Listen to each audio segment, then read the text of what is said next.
by Vamped Motors, the only authorized Ford and Toyota dealership serving the Cayman Islands. K-Man Pharmacy Group, with a location in West Bay and professional pharmacy at CTMH Doctors Hospital. The K-Man Pharmacy Group has a location for you just around the corner. Seaboard Marine, with over 35 shipping ports, find your shipping solution by calling 949-4977 or visit seaboardmarine.com for competitive rates. Rotary Central, for more than 110 years, Rotary members have used their passion, energy, and intelligence to take action on sustainable projects. Fidelity Bank, for all your banking needs, visit fidelitygroup.com. Fidelity, we're good for you. And Roper's Janitorial, complete janitorial service for commercial, industrial, and residential. They get the job done right every time. This is For the Record with Orrett Connor. Coming to you live from Radio Cayman Studio. For the record. For the record. For the record. Hear from your government officials, independents, and the opposition on issues that matter to you. For the record. Engage in an open dialogue between residents and lawmakers. For the record. For the record. For the record. Informative, impartial, insightful. This is your talk show. 1-800-534-8255. Your calls, your input. This is For the Record. And now, your host, Orrett Connor. Good morning and welcome to For the Record. Today is Friday, the 12th day of July, 2019. Trust that everyone had an enjoyable evening, enjoyable night. Those of you who are on the roads of the Cayman Islands, again, we urge you to be extremely cautious, observe the rules of the road, and remember that the life you save may be your own. Those of you who are bickering about the presence of the Royal Cayman Islands Police Service on the roads of the Cayman Islands, either checking for expired registration or trying to control those errant and erratic drivers, reckless drivers on the road, I say to you, those of you who complain about possible delays and everything else, that you should welcome the presence of the police on the roads of the Cayman Islands. If you're not, if you feel that you shouldn't welcome them and shouldn't appreciate their presence, then you probably have not experienced the crazy driving on the roads of the Cayman Islands. You probably have not experienced being involved in an accident with an uninsured or unlicensed driver and then having to shoulder the expenses that are associated with repairs of vehicles or even medical expenses as well. So while we're all in a hurry to go nowhere on this island, I say to you kindly, please appreciate the presence of the Royal Cayman Island Police Service on the roads trying to keep things under control. When they're not there, you complain. When they're there, you complain. What is it do you really want? Folks, I want to thank you for allowing Radio Cayman and by extension For the Record into your homes, into your vehicles as you traverse the very busy roads of the Cayman Islands, into your places of work, whether it be an office cubicle or if you're working in the outdoors. For the Record is a show produced by the staff and management of Radio Cayman, and it is geared towards keeping you abreast of issues as they arise and play out on the local, regional, and international scene. I am your host, Orrett Connor, and you're welcome to join me every Monday, Wednesday, and Friday from 7:30 a.m. until 10 a.m. Our phone lines are always open. There is always someone there waiting to take your calls. 9 times out of 10, it is that beautiful radio voice of Miss Susan Watson. You can call us on our toll-free number provided courtesy of Flow. That toll-free number is 1-800-534-8255. You can also call us on 949-8037 and 949-6990. If you don't like to talk on the telephone, email us at For the Record. That is one word, For the Record at CANDW.KY. WhatsApp us on 925-3261, where we encourage you to send us a text message or leave us a voice note. And you can also follow us on YouTube simply by subscribing to Radio Cayman live stream. For those of you who are unable to link up with Radio Cayman on 89.9 using our app, we sincerely apologize for that. We know that some of you have been experiencing it for a few days. We're attempting to get to the bottom of this because we do not want to lose you or listening audience, and we have to ensure that you have access to us. So we're going to treat this as a matter of urgency, and hopefully before the day's out, everything will be cleared up, and those persons who are responsible for ensuring the continuation of our live streaming will get on the ball with this as well. Extremely important to our viewers, to our listeners. Also, today being Friday, it is my pleasure to have in the studio with me this morning the Deputy Leader of the Opposition, Mr. Suku, Mr. Alva Suku. Good morning, sir. Welcome back to For the Record. Good morning, Lucy. Good to be back, and I want to say good morning to everybody who's listening and watching. It's a pleasure to be here again on Friday morning, and enjoyed the drive-in as school is out. Not too much traffic, but yeah, I was listening to your instructions and on driving carefully. You know, it's shocking that I saw a headline the other day: 77 road smashes in 10 days. Yes, and you know, that is becoming a serious issue on our roads. People are really not driving with care. And I know it's part and parcel of development and everybody being in a rush, but this island is only so big. You know, you're going to get where you're going. Yes. You don't need to drive like a maniac sometimes. But accidents happen, but I do see a lot of reckless driving. And at times I wish I had the authority to issue tickets, because the RCIPS budget wouldn't be a concern right now. But I just want to encourage everybody to drive carefully. You know, there are people with kids in the car, you know, elderly people on the road. You have to drive with other people in mind. Yes. You know, yes. You don't want to get in a situation where it's too late. Yeah. You know, and you could have avoided it. And I'm still perplexed that we're not looking at technology, because we know that there's a limited amount of manpower, and the police can only be at so many places. Why we're not utilizing the technology with the license plate readers to target speeders. Yeah. I mean, and you just simply issue a ticket to them by mail or whatever. If they don't pay up when it comes time for registration of your car or for the renewal of your driver's license, that's when you catch them. Yeah. But so many jurisdictions are doing that now. I know some governments are extremely cautious about doing it because they feel they don't want people to feel that they're using that as a way of raising revenue.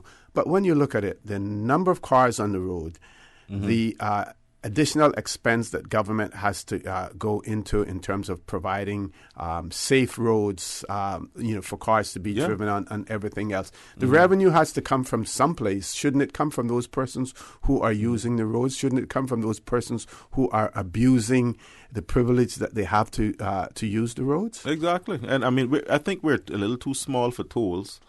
Yes. And to implement that sort of system. But I do support having license plate readers. We have had some discussions with 911 and the individuals responsible there. And, while the technology isn't implemented yet, it's something that we should definitely be looking into and making it legal for license plate readers to capture license plates and tickets be issued, because it would cut down on the manpower for the RCIPS to and we do hear that complaint quite often that we need more traffic officers on the road. So it would eliminate the need to put people out there and actually use the technology.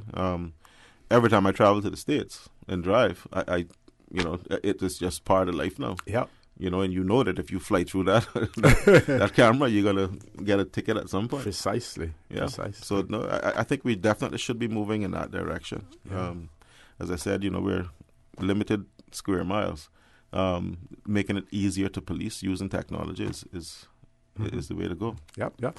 I guess some people are allowed to sleep in late because of their birthday today. Yes, but he just told me he's on the way. Okay. MLA, Mr. Kenneth Bryan celebrating a birthday today. Happy birthday to Mr. Bryan. we run a tight ship here, so nobody gets a day off their birthday. So he's on his way. They're also preparing for the CPA conference. So, yes, I see where you issued a press release. Was it yesterday? Day before, yeah. Can you share that with our audience? Yeah, well, the regional CPA, Commonwealth Parliamentary Association Conference is being held in Trinidad this year.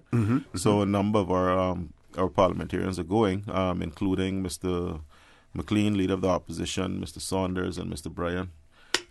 Good opportunity for especially the newer members of government, of the parliament, the legislature, to go. I've been to two of those conferences, the annual ones.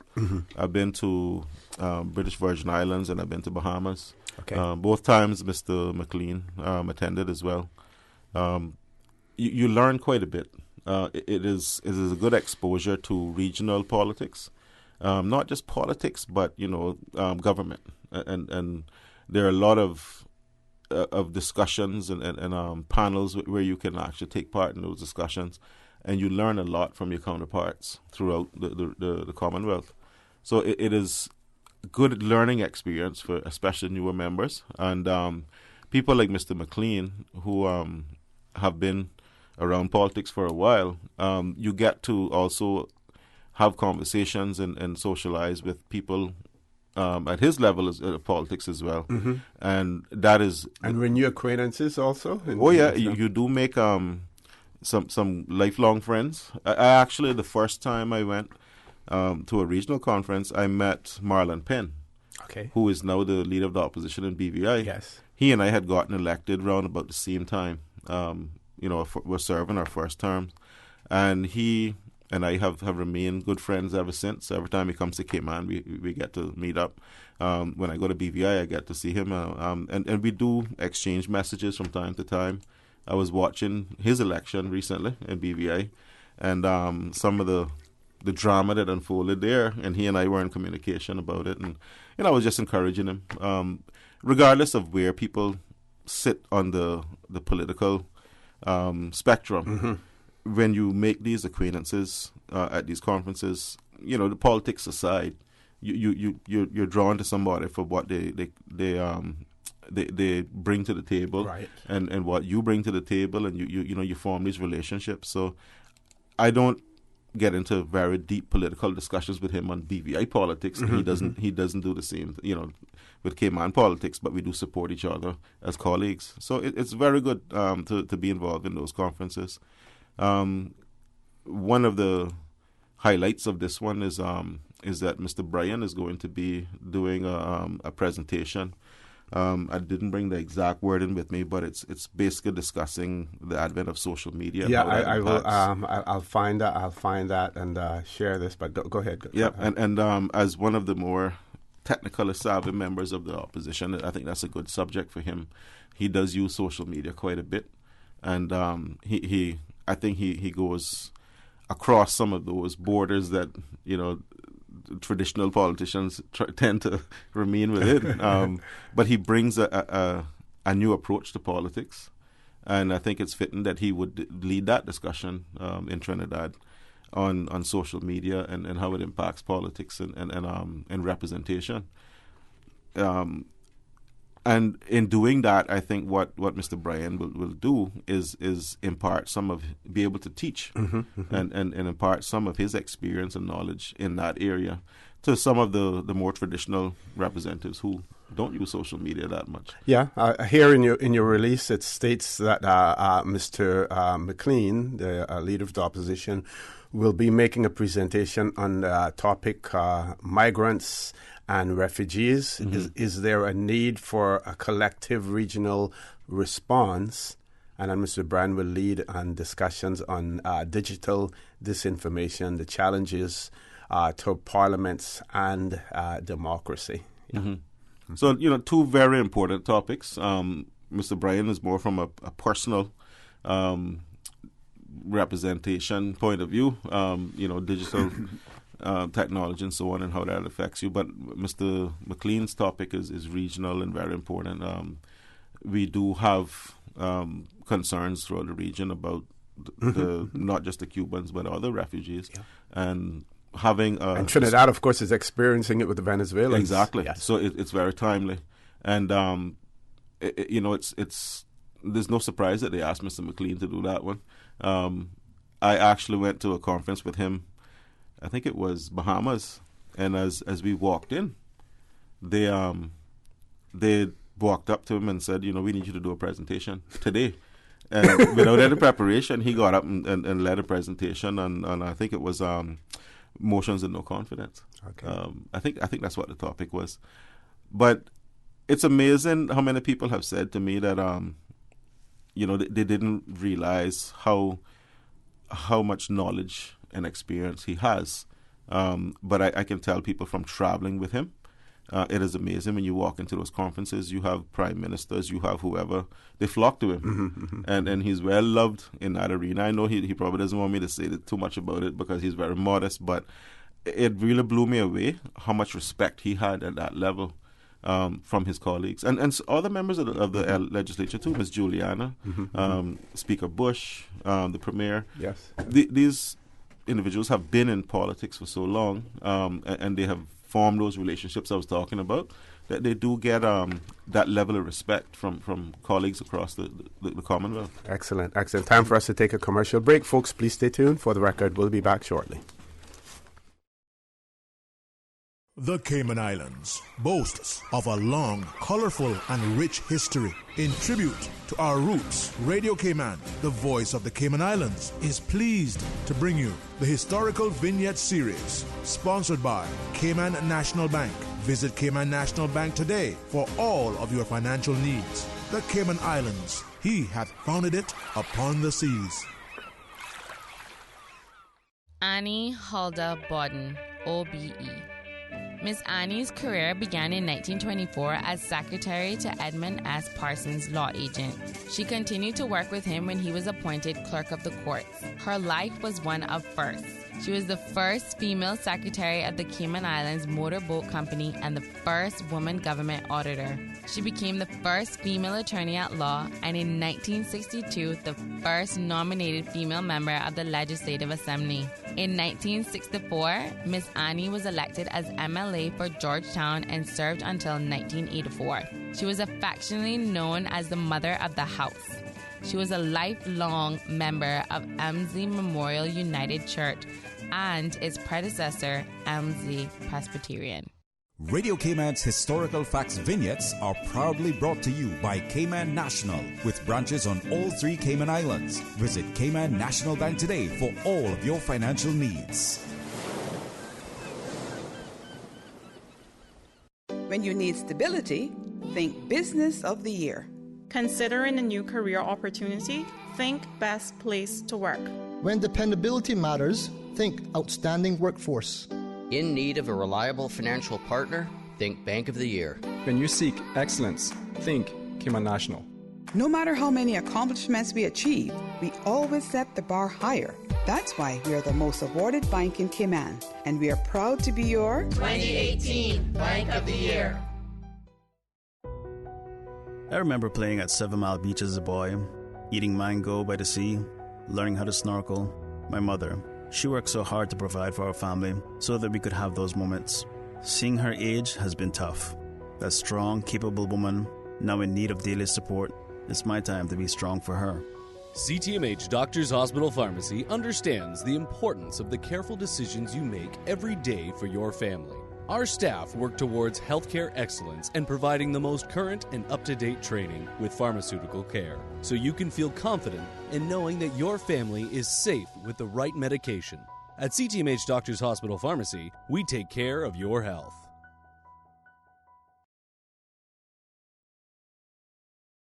Just to remind you, Radio Cayman's Breeze Fusion Walk Run is back. Registrations are now open at www.caymanactive.com, or you can stop by our studios here at Radio Cayman. Race day is Saturday, November 2nd, and it's going to be bigger and better with a new 10K run for half marathon trainers, as well as the 5K walk run. This year's funds will go to support the Central Scranton Park and also the NCVO. Registration is only $15 if registered by September 30th. 30th. And all early registrants enter to win a Cayman Airways voucher. The Breeze Fusion 5K 10K walk run is going down Saturday, November 2nd. Don't delay. Register today. Wow, it seems I buy a battery every year. Oh, for real? You should buy your car battery from Vampman. Their batteries are tough. I have a 3-year warranty on mine. Oh, I know that trick. I take it back and they charge me a percentage of the price. Hear me out, bro. Not at Vamp Bobo. You can get a 3-year full warranty, no charge. And if they install it at Vamp, it includes free towing and jumping service. And let me tell you, you will never have to get your hands dirty changing no battery. Get Motorcraft Max or Plus battery for 20% off when it's installed by the service department at Vamp Motors on Walker's Road. Now that's a deal you can get charged up about. Vamp Motors, keeping you on the road. They say cleaning your house never killed anyone, but why take chances? Spend your time doing what you love and leave the rest to Roper's Janitorial. Complete janitorial service for commercial, industrial, and residential with 24-hour emergency service. Roper's Janitorial, 949-2511. Email janitorial@ropers.ky. Take back your life and get the job done right the first time. Roper's Janitorial, 949-2511. Sometimes things just don't go as planned. That's why you need Contractors All-Risk Insurance from Fidelity Insurance Brokers. Ensure you're covered in the event of property damage and third-party injury or damage claims during your construction projects. And with Fidelity Insurance Brokers, you can be sure you are getting competitive pricing and superior customer service. Call us today for a free quote. Fidelity, we're good for you. System 1 loaded. 1-800-534-8255. What is on your mind when it comes to the government, independence, and the opposition? Issues that matter to you. 1-800-534-8255. Waiting to hear from you. For the Record. This is For the Record with Orrett Connor. Good morning and welcome back to For the Record. In the studio with me, Deputy Leader of the Opposition, Mr. Alva Suku, and we have been joined by the birthday gentleman, Mr. Kenneth Bryan. Good morning, Mr. Bryan. Welcome to For the Record. And again, a happy birthday to you today. Thank you, OC. Thank you so much. Today is that day, and I am very grateful to the good Lord to allow me to make it to 39 wonderful years on his earth. And I am grateful for my family and my friends and my supporters and my teammates for the opportunity to be alive in this wonderful country. So thank you for the happy birthday. But after a while, I'm quite sure you feel the same way sometimes. It's kind of like another day, right? Yeah. The only thing that's going to be really special for me now is that after the show, I'm done for the day. That's what I'm going to give to myself. So I gave my commitment that, obviously every Friday we'll be here. So I'm going to come in, do my job, and then take a little day off, have some lunch with some friends, and had some special time this morning with my wife and my kids. And but after 10, it's all about me. I'm going to actually, believe it or not, I want to share this quick special story with you. So, apple bananas. We grew up on them, right? Oh, yes. My favorite, actually. And I don't have any. Right? And my daughter's like, Daddy, what are you talking about, apple, banana? That don't make no sense. And I say, oh, that's true, because you don't know about that. You didn't grow up on that. So I did a Facebook post just the other day, begging everybody. I said, listen, my kids obviously didn't grow up in our time, and I want them to experience it. Anybody got any apple, banana suckers? And then my kids started to laugh at the wording of the apple banana sucker. So they were having a field day with me. But thankfully, the community came together. And now I have 4 apple banana suckers at home that I got from yesterday. And I'm going to enjoy myself in my garden today after the show, planting them and trimming up some of my canna lilies and my fruit trees and stuff. Because those of you who know my mom, I think I got her a green thumb.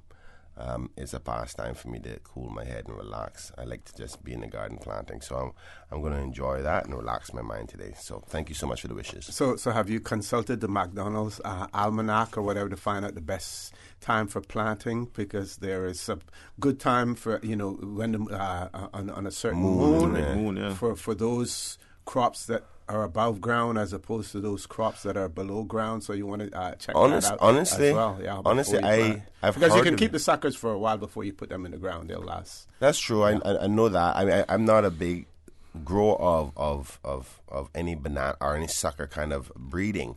Mm-hmm. But I've never really followed that kind of stuff, and I've never seen my mom really follow that kind of stuff. And it's not much that she doesn't touch that doesn't grow. Mm-hmm. And I got some stuff the other day. Last year I went crabbing and I just saw some shoots where some people must have been chopping up some bananas and threw them over in the heap when I was crabbing. And I just took them and I threw them in the back of my truck, and now they're massive at the back of my house. So Mind you, she probably does follow it, but it's just second nature to her, so she doesn't even think about it. Yeah, that mean I have a word. My man, if you're listening, I mean you need to help me with this now. My mother does the same thing. She's she got a real green thumb. Anything she touches will grow, and she's really good with orchids and so on. But give them to me if you want to kill them. Yeah, I mean, I definitely want to look into that because I don't want to plant them and then they don't grow. Yeah. And there have been some challenges with apple bananas. I heard someone say the other day that there was some disease going around, and people were having challenges with that's not good. growing apple bananas as well. But we'll see how it goes. Hopefully, in the future, obviously, I hadn't had the opportunity to speak with my colleagues, but I think agriculture really. I wish people were more involved in it, because when I think now, I'm obviously a family man and I have a home and all that, and I only had those things over the last about 10 years, right? Bought my home and all that, but I think about being self-sufficient and the things everybody should do at their own home. I think I wish I had more of a national policy encouraging people to plant fruits, particular types of vegetables in their own home, and encourage it, giving rebates and discounts, particularly to encourage that, because it promotes more healthy living, self-sustainability, as well as knowledge. Because when things go bad, particularly if there was ever a problem with imports, we should be able to depend on ourselves. Like I eat more from my own land now than I ever done in my whole life, and I really enjoy it. And it's a good, healthy, therapeutic process. And I really, if the Lord sees it fit, and we win the election, and I would want to encourage the government that I'm a part of, and initiatives like that, to see if we can help encourage that and educate. Sometimes people, you don't know how much you can do with your own land, even if it's filled land, if you properly nurture it and fertilize it, and what you can get from your own land, Anyway, but that's off on a different topic. Thank you for having me on the show. Okay, we've reached that time. Ms. Susan, you ready for us? Top of the hour, 8 o'clock news. When we return after the 8 o'clock news, the conversation will continue with MLAs Mr. Alva Suku and Mr. Kenneth Bryan, so please stay tuned. Studio time now by Price Right is 7:59. Price Right is Grand Cayman's warehouse shopping superstore, making your dollar go further with huge savings and no membership fees. Get more of the things you use every day at the right price. But it's not just grocery and health and beauty. Price Right has a full range of products, from office to automotive, patio furnishings to kitchen appliances, and even electronics. And since warehouse prices mean savings for you, everything is priced right at Price Right, Grand Cayman's warehouse shopping superstore. The voice of the Cayman Islands. 89.9 FM in Grand Cayman and 93.9 FM in Cayman Brac and Little Cayman. Silver wings shining in the sunlight. Radio Cayman. Access and information. Your community. News and information. Radio Cayman is your choice, your voice for today's biggest news. Radio Cayman.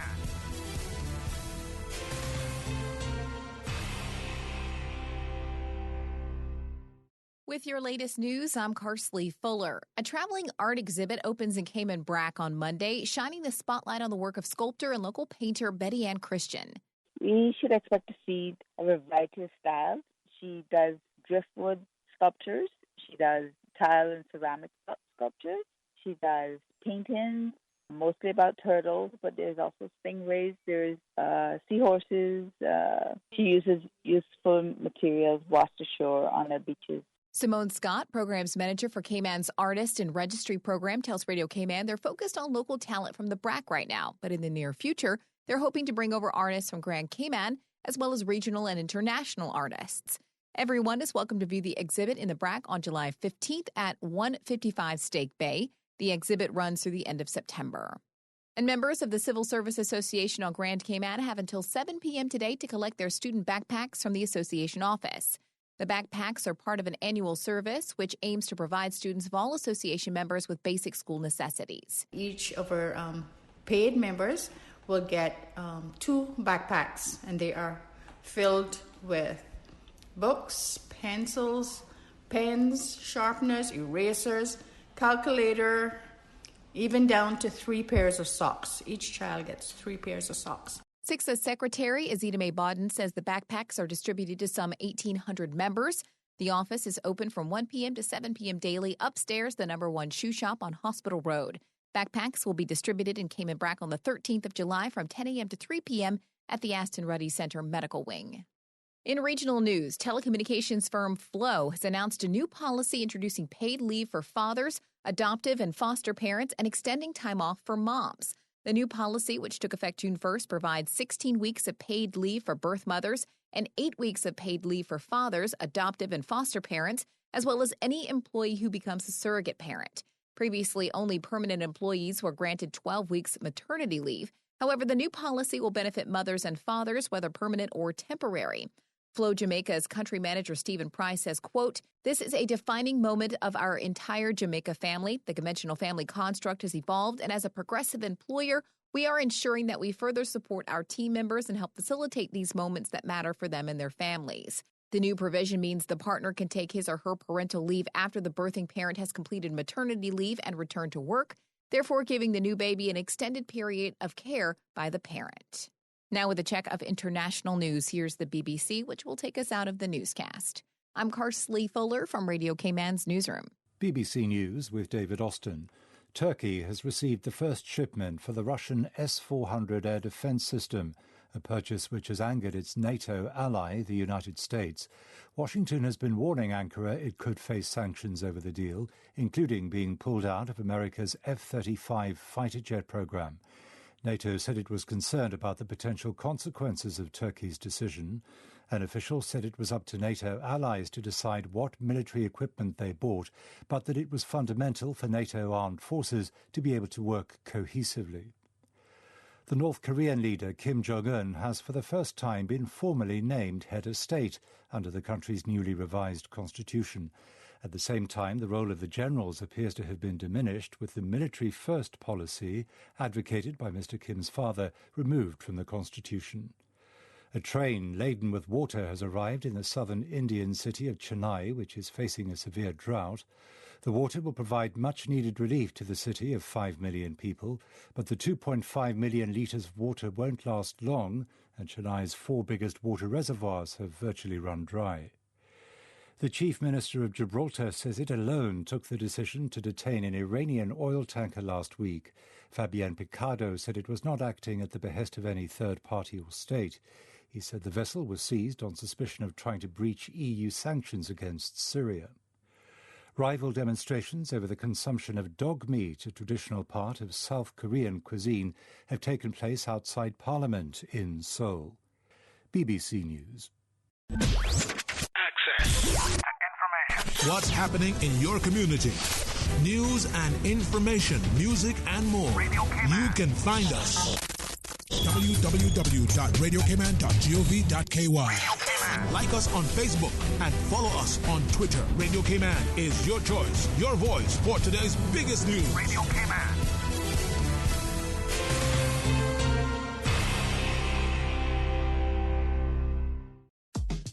From happy beginnings to happy ever after. BritK protects your lifestyle with the best insurance cover at the best possible price. Health insurance with far-reaching benefits. 95% of claims settled in 5 days. Low-cost life insurance. And investments. Security in retirement. With a custodian pension plan. For happy beginnings and a happy ever after. Visit BritK.ky or call 949-8699. BritK, where people come first. Always ensure that food preparation utensils are washed with a strong detergent and rinsed in hot water in the event that they have made contact with flood water. Boil silverware for 10 minutes and immerse glass, porcelain, china, and plastic items in a solution of hot water and 10% chlorine bleach before use. For more post-hurricane food safety tips, visit DEH website at deh.gov.ky. The Weather Report is proudly sponsored by Super Stitch Sewing and Fabric Center, your one-stop household store at 39 Passador Place, Smith Road. Still offering the best prices in town. Call 949-2833 or go to superstitch.com.ky.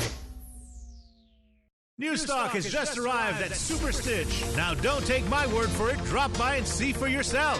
Fresh off the boat, we have loads of fabric, vinyl upholstery fabric, fabric for cushions, outdoor fabrics, and dress fabric. That's not all. Super Stitch has sewing accessories and craft items. Included in the new shipment, you will find sheets, comforters, throw pillows, bath mats, rugs, and curtains for every room in your home. Super Stitch, 39 Passador Place, Smith Road. Still offering the best price in town. Call 949-2833 or go to superstitch.com.ky.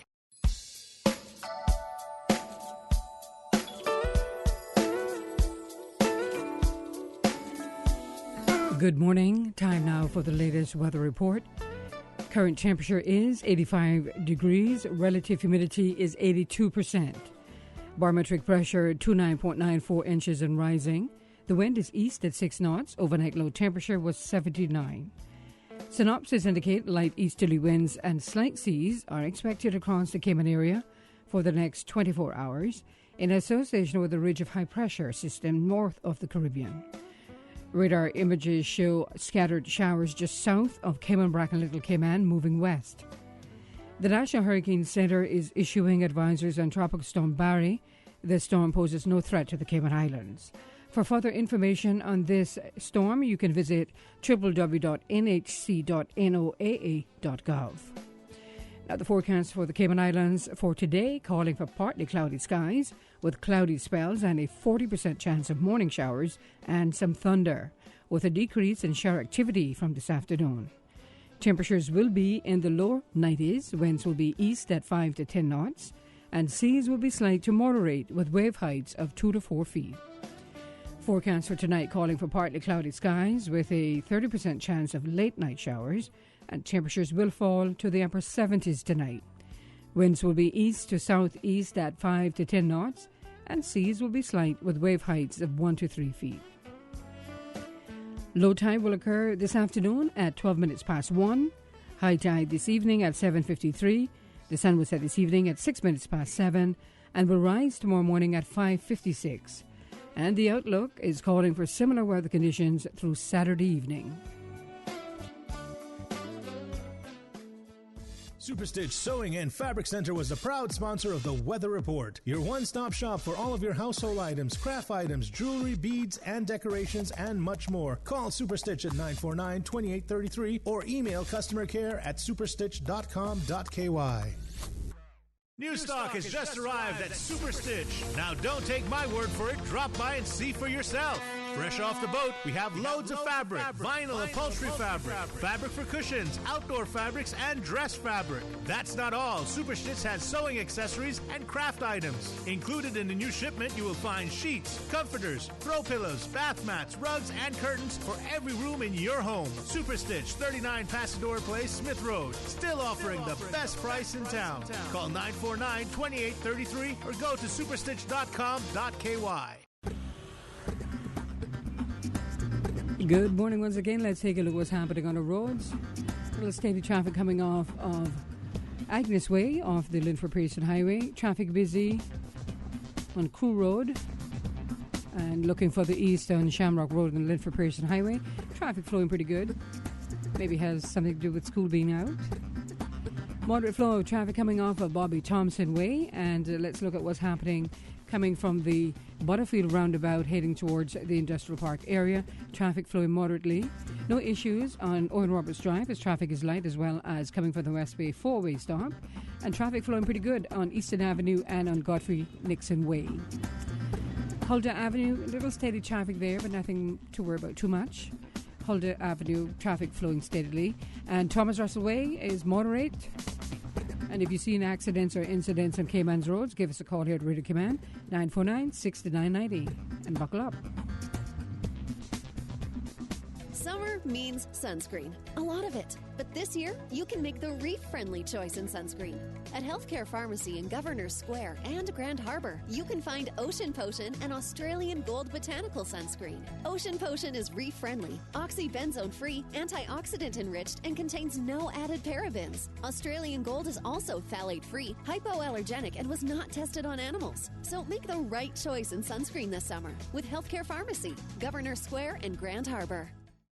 Stay up to date with the latest in healthy living and fitness trends every Saturday morning at 9:30 and Wednesday at 7 p.m. For the Health of It with Tara Bush. Most clinics in the United States, they kind of like one surgery fits all. You're saying, that's not necessary. That's not going to be the case with me. And that's good to hear. For the Health of It is proudly brought to you by GNC. Join the GNC community and take advantage of their discount days. The first 7 business days of every month and every Wednesday. GNC. Believe in the power of nutrition. Some of us have perfect skin, and some of us have trouble with acne, age spots, and sun-damaged skin. Protect your skin, reduce the effects of sun damage, and restore a healthy, glowing look with dermatology treatment at Beyond Basics Medical Day Spa. General, cosmetic, and surgical dermatologist services by Dr. Geronimo Jones include treatment of acne, keloids, eczema, hair and nail disorders, and skin complications from chronic sun damage. Dermatology treatments are covered by most insurance providers. Book your consult with Dr. Geronimo Jones at Beyond Basics today. Call 945-2737. Radio Cayman 3 to 6 mix on the weekdays. Brought to you by Cayman Insurance Center, serving the community for 45 years. Don't take chances with your family's future. Call Denise Brown at 814-7229 or Michael Webster at 925-5433. Fitness Plus and Train with Dre. Getting in shape has never been easier with the mobile fitness app by Train with Dre and the new Eco Power Sport Art Equipment. Every day. Every day. All the time. All the time. Visit fitnessplus.com for more information. And City Walk, serving Chinese, Japanese, and Filipino dishes until 11 p.m. each night. East meets West at City Walk. Dine in, take out, or order online. See their full menu at citywalk.ky. Call 947-9965. Ultimate Party Show in the afternoon. Radio Cayman Super Jam. For the record with Orrett Connor. Initiating system. For information that matter. For the record with Orrett Connor. Continues right now on Radio Cayman.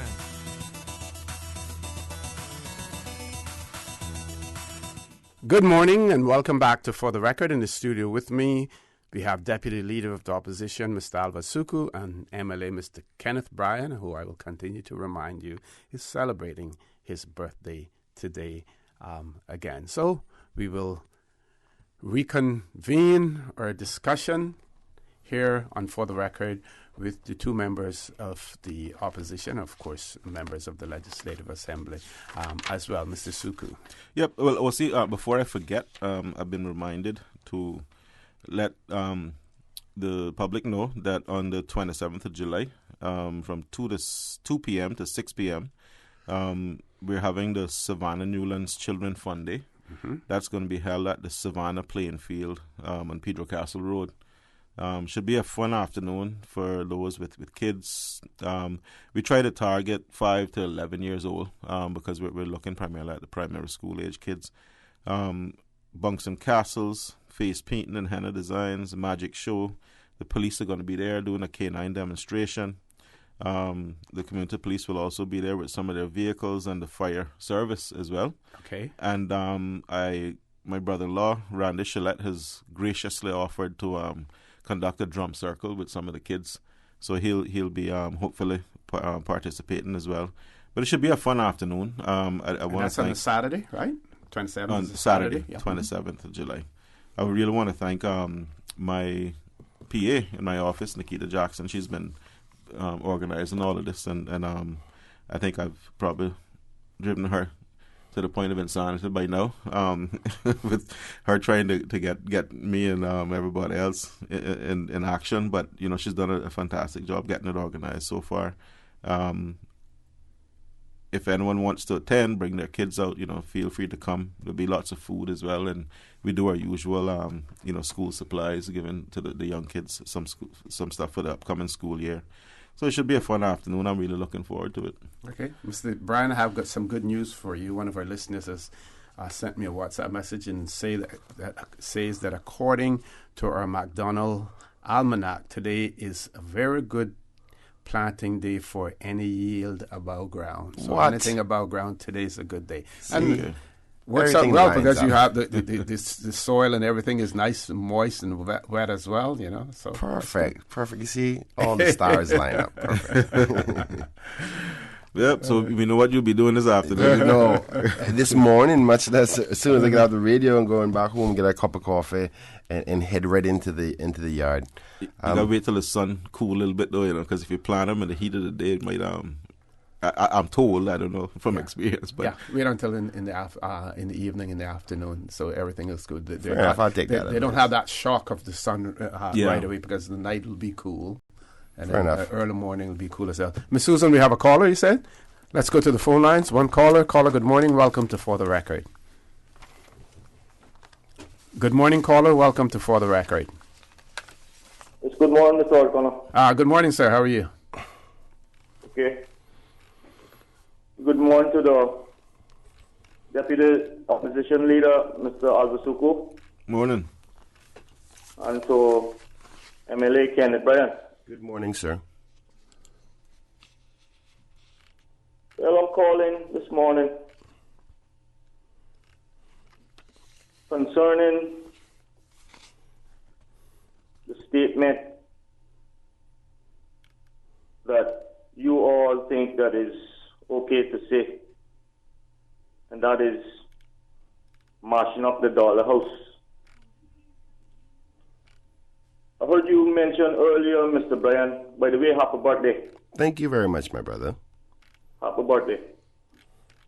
I heard you mention earlier that your daughter said that apple banana didn't make any sense. Mm-hmm. Okay. Well, what do you think our young people, the age of your daughter or primary school age, if you had to go to the Georgetown Primary School and make a speech in one of the classrooms or at the school hall, or Mr. Alvasuku, if you had to go to Savannah Primary School and make a speech in the hall or in one of the classrooms, do you think this statement of mashing up the dollar house would be something right to say? Like I said before, it might be something that we understand differently, what you all are saying. But those young people that age will not understand. They will take it in a complete different way. They might look at you and say you're a bad person, or they might look at it and say, well, he sounds like he don't like dollar houses. So when you all say these things, it's more disrespectful to our young people that don't quite understand where you're coming from by saying this. So I think, and Mr. Suku, as the deputy leader of the opposition, I think it's something that you should be speaking to them about, that it does not continue. Thank you very much, gentlemen. Thank you very much, caller, for that. One more caller. Caller, good morning. Welcome to For the Record. Good morning. Good morning, sir. How are you? Good, Elvis. Morning, Suku. Morning, Ken. Happy birthday, my brother. Thank you so much. Yeah, everything works by the moon. Anytime the full moon, that's when I get mad and go off and blow. That when they won't check up on me there. Yeah, so about planting, that was one thing that I always loved to do for my grandmother. You know, it's I tell my children and my wife and names, I said, look here, I got fish in the pot that I caught, breadfruit that I grew, banana, pumpkin, yam. It makes me feel good. I don't know about anybody else. But anyhow, like I said, the right now is good for planting above ground if we're getting some rain. Yeah. And do not forget you can just see it. Try that. You love it. And when you go to Trinidad, right? Yes, sir. That's where you go in. Yes, sir. I want you, because I know you'll have privilege to speak to the member of the parliament up there. Ask them why they are decriminalizing marijuana, like they say, like other Caribbean islands in the Caribbean. And then I want you to come back and tell the Cayman Island people why we should not be talking about this like everybody else in the world is doing this besides us. Come back and tell me that, please. And you guys have a very nice day. Thank you. Thank you very much, caller. Thank you very much. Response to both callers? Two very controversial. Yes, I tell you that. You want to go first? Well, I'm not going to spend too much time addressing the first caller. I mean, he has his right to his opinion, and you know, he doesn't agree with certain terminology. I'll just say this, you know, I always choose my audience, my words to suit my audience. So if there is something that I figure a group of school children would not understand or find offensive, I either explain it or I use different language.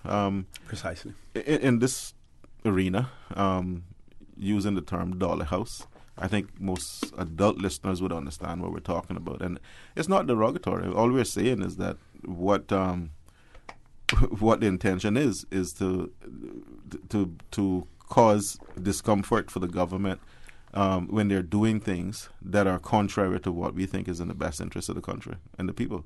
So when you say mash up a dollar house, we're going to mash up that system that is actually allowing them to continue to, you know, ignore people's rights or do whatever it is they want to do that's contrary to what the people want. That it's simple as that. Well, I concur with my colleague in that respect. But the key point there to me was that the caller himself accepts that he understands what the meaning of the comment was. So as an adult, he gets it. And like my colleague said, you know, I can understand how it could be misunderstanding by a child, but that's what parents are there for, to give context to things they hear in life. And I don't think it's that severe. I think it's a style of delivery that a member has chosen to do. And I think we're making a mountain out of a molehill, and this is the second time now the caller has highlighted it. I don't think I have the authority to tell our colleague, do not do that. He knows. He knows how the reaction has been. He's heard the comments from yourself before, caller. So, you know, that's a choice for him personally to do, and the people of his constituency knows what they get from him. They elected him. I don't think this is the first time they've heard it from him. So let's leave that to his constituency to make those decisions. And but as friends, we all talk about those things. So personally, we're not here to put anybody in any position publicly. But he's a grown person. He's a very intelligent man. And I think everybody who hears him understands exactly what he means, particularly the caller, because he admitted it himself. So I'll leave that there. But in respect to the second call, I want to say thank you for the information about the planting. I definitely will be using it. And I think I already know the answer to the second part of his question in respect to why Trinidad is choosing to decriminalize marijuana. But I will keep a commitment to him asking and see what their foundation of their argument is. But I'm almost assuming that it's the same argument that most people are using, because they're recognizing that marijuana it should be seen more medicinal, more than a drug, like what it's been perceived for many decades now. Just to give a little history, marijuana didn't become illegal until about 80 years ago. Before that, it was seen as medicine. And there's many other types of plants that are used for, I guess, what you call highs that are not illegal, that are used in other jurisdictions. I was actually looking in Asia. There's some weird plant that they boil over there that they drink, and it's a pastime. I think it's more a corporate setup to criminalize marijuana. But at the end of the day, I want the caller to know that I understand his viewpoints, but I am a creature of the political environment. Until we get to the stage of education and understanding and being able to properly control the negatives of marijuana that it has in a human being, and until my majority in my country sees and understands that, I don't think it will ever change. Not that there's not a viewpoint to potentially consider decriminalizing it. It's not until everybody knows. I mean, things don't happen before it's time, and I think the caller may understand that part of it. And I personally believe that it's not far off from now. We might get to that stage.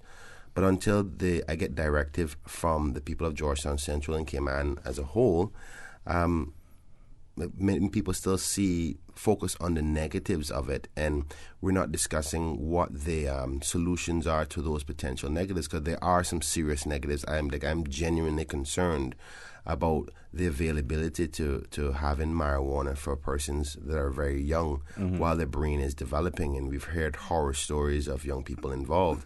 Now, persons of adult age smoking it, the effects is not as severe. But at this stage, it's still it's still a law that's illegal, regardless if we like the law or not. Until then, I can't promote it. It would be wrong for me as a legislator to promote the breaking of any law. But I understand, and I think the discussion is going to come. It's only a matter of time. The more education and the more the generations that come up, the voting bloc will change their narrative, and it's going to come. Maybe, unfortunately, it just didn't come in his time as one of those persons who appreciates the benefits of it. So, yeah. But I hear what he says. And in a sense, we have made a step forward in the direction that the caller is talking about. We do have the cautions legislation now in the penal code where you can be cautioned, and that doesn't go on your record. And we've had cautions now handed out for marijuana consumption. So it's being used. I don't know how extensive compared to the number of people who've gone to court, but it's being used by the authorities now. So that, in a sense, is a step in that direction. We also legalize medical cannabis. People can get a prescription now and go to the pharmacy and get their cannabis oil and so on. So there have been some changes, not as fast as and widespread as some people would like, but we have to balance what we do with what Mr. Brian is talking about. Is the majority. You can't make changes that will benefit a small group when the majority is against it. That is not democratic. And it will come back and bite you as a representative. So you have to be careful to balance that. But as I said, I really am not someone who is comfortable seeing young people having their lives destroyed for being caught with a joint or something, or a small amount of marijuana. They get a criminal record. It's hard to get a police record, clean police record. You can't travel. You can't get a visa. You can't get a job. So it does, for making them, what is considered a young person's mistake, and they get caught. So I would prefer to see more attention be brought to that aspect of it. Than encouraging the smoking of it. Because at the same time, you don't want to be part and parcel of a decision that could destroy a person's life in a different way as well. Yeah. We have two callers, but we're going to take the commercial break first. When we return, we will go straight to the phone lines. Callers, hang in there. For the record, we'll be back shortly. Did you know the third most important factor for customer retention is cleanliness? With 95% of shoppers saying exterior appearance influences where they decide to shop. Keep your business clean with Roper's Janitorial. From offices to restaurants, interior and exterior, walls to rugs and flooring, Roper's cleans it all, including 24-hour emergency service. Roper's Janitorial, 949-2511. Email janitorial@ropers.ky. Dress your business for success with Roper's Janitorial. We make your business shine. 949-2511. At Seaboard Marine, customers often ask us questions about their shipments. Hi, I'm thinking of buying a car from the States. Which port do you ship out of? Hi, we ship out of Miami, Houston, and Brooklyn. Just let us know your port of choice and we can provide you with a quotation and answer any questions you may have on insuring and protecting your vehicle during its journey. Shipping shore to shore, Seaboard. Summertime is when Cayman Airways full of people are travel to Jamaica. If you're late for checking your flight, you will lose your seat. Remember now, check-in time for Cayman Airways flight is 2 hours before departure. Make sure you're not late. The Breeze Fusion is back Saturday, November 2nd. Bigger and better. Now featuring a 5K walk run and a 10K run for half marathon trainers. Join the fun and help raise funds for the Central Scranton Park and the NCVO. Save the date or register now at CaymanActive.com or at Radio Cayman Studios. Registration is only $15 if registered by September 30th. And all early registrants enter to win a Cayman Airways voucher. The Breeze Fusion 5K, 10K walk run. Saturday, November 2nd. System 1 loaded. 1-800-534-8255. What is on your mind when it comes to the government, independence, and the opposition? Issues that matter to you. 1-800-534-8255. Waiting to hear from you. For the Record. This is For the Record with Orrett Connor. Good morning and welcome back to For the Record. We're going straight to the phone lines as promised. Caller, good morning. Welcome to For the Record. Good morning, caller. Welcome to For the Record. Hey, good morning. Morning. How are you, sir? I'm fine, thanks. Morning to you and your panel, and happy birthday to Mr. Brian as well. Thank you very much, sir. Good morning to you. Thank you. Just a little bit on that previous caller. What he was saying, just quickly about the baby house or something. I think he should Dollar House. Dolly House. Yeah, you should consider what he was saying. I think it has maybe more merits than what is really considered by the panel. But however, having said that, that's enough of that.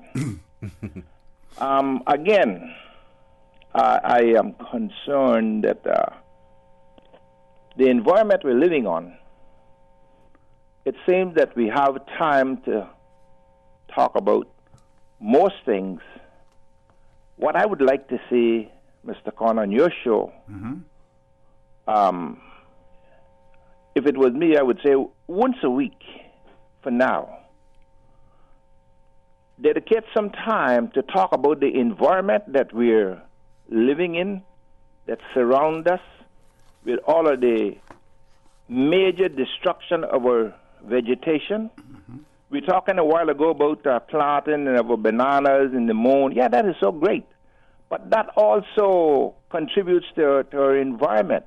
When I look around and see the removal of our wetlands, right, left, and center, and all I see is concrete being almost like a tree sprung up every day, foundations, and I do not hear, if I'm wrong, well, I'm sorry, but I do not hear one politician taking time out and say we're going to talk about the environment today, because what's going on here, it is not acceptable. What we're doing with this little island, gentlemen, is it not time that we take a stand and say it's enough? Something has to happen, because one of the, he said it was the hottest June that they had on record, from what I understand, is because of all of the for deforestation. If you want to know, I'll repeat again, I said this before.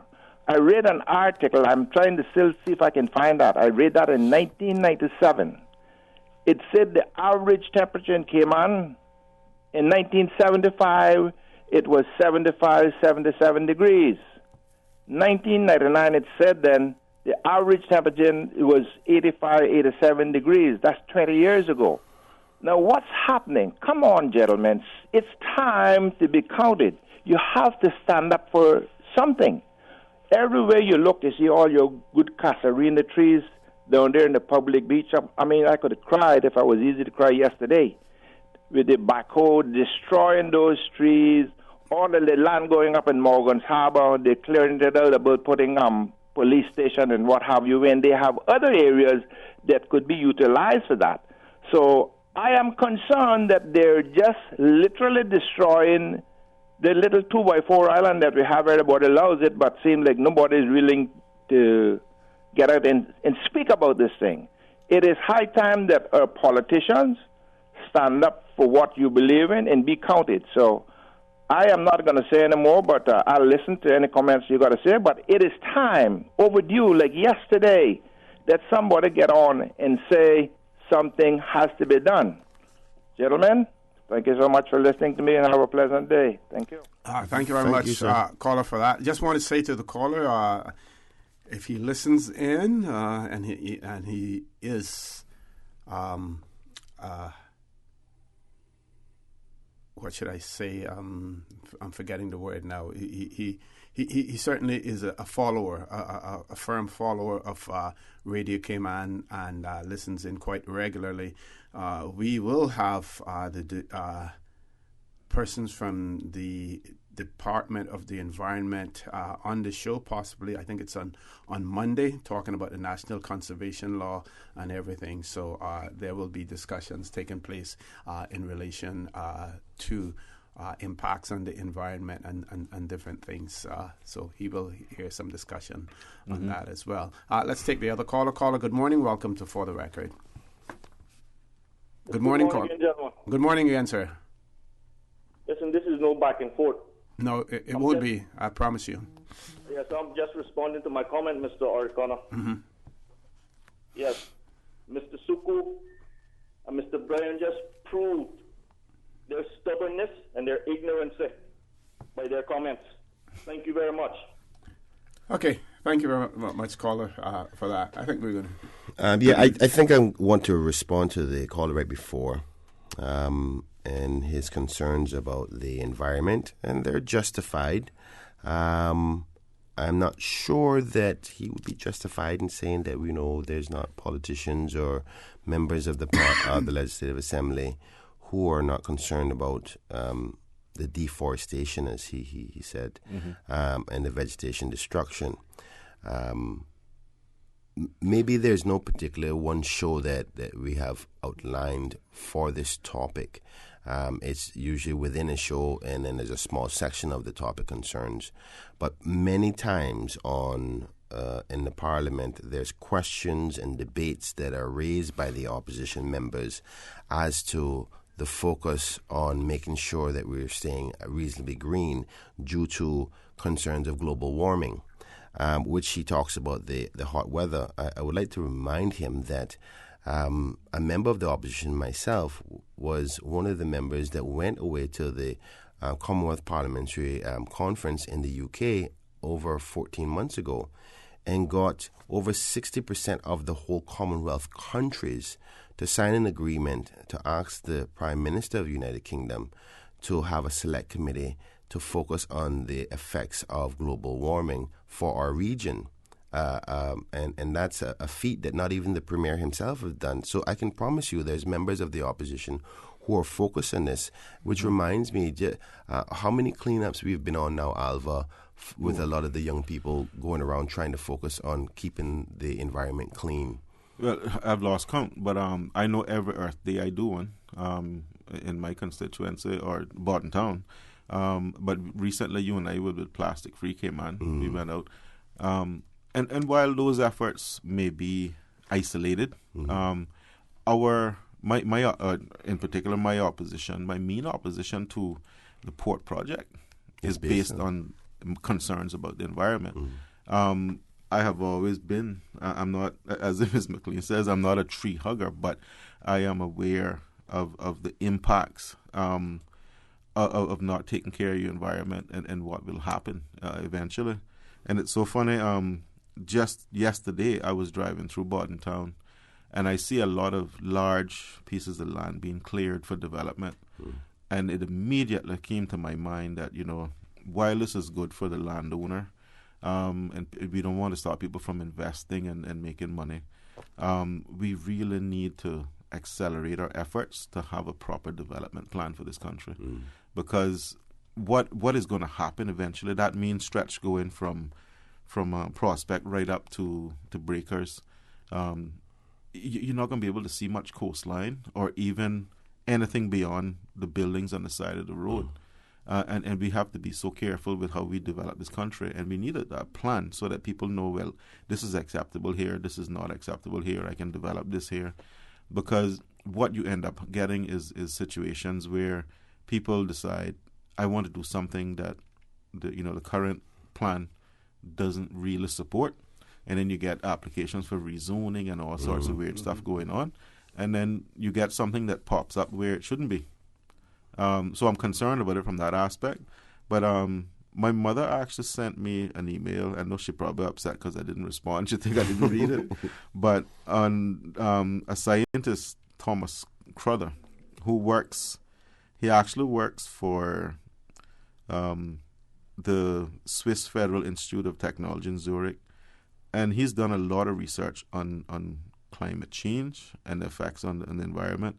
One of the things that he actually came up with was the impact of 1 degree increase in temperature, and how much that impacts the release of carbon dioxide into the atmosphere. And it's scary. What he found is that 1 degree increase in temperature could release an additional 55 billion tons of soil carbon into the atmosphere. Now, that's when you talk about global warming. For us to sit here and not be concerned about that is pretty self-destructive, because we are going to be some of the first who are going to be impacted by global warming as sea levels rise. We see the polar ice caps now melting. That's going to increase the sea level globally. And we are going to be some of the first to be affected by it. So we need to turn our attention to it.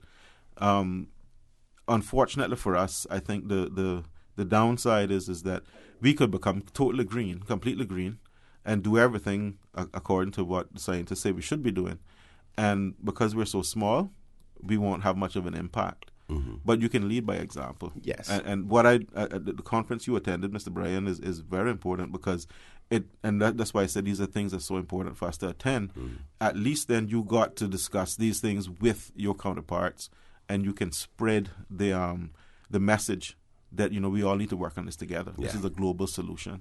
Unfortunately, a lot of developed nations don't look at it that way, and then you end up with special interests and lobbyists, and there's a political fight over the environment, which is stupid when you think about it.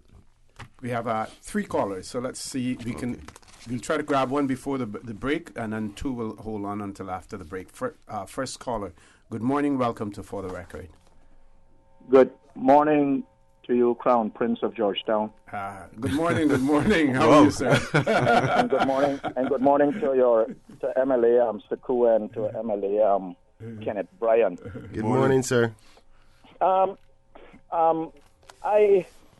often hear you have the Hazard Management Committee on your show, but I'm concerned of what happened after we had Hurricane Ivan, if I can remember, with the big influx of expatriates and work permit holders and stuff was still on the island. But I've never heard them on the radio. I mean, with all of the nice sound bites they have, but I've never heard them say anything about evacuating all these work permit people that is here in case there's a major weather coming towards us. And we all know what happened the last time. We even had Asian people here breaking into damage liquor license just to steal liquor, not food, just to steal liquor. So can you imagine with the work permit now doubling and millions, now we would say almost cars on the island, And you remember what happened the last time with cars all over the streets were left, all over the place flooded. I don't hear the hazard management. I don't know if you heard them, but I've never heard them when on your show state anything about evacuating especially those people from far away countries. Yeah, there has been no, to my knowledge, no specific focus on work permit holders, but evacuations in general. But I get your point, caller, in terms of because there are not many non-essential work permit holders that will be here that would probably not.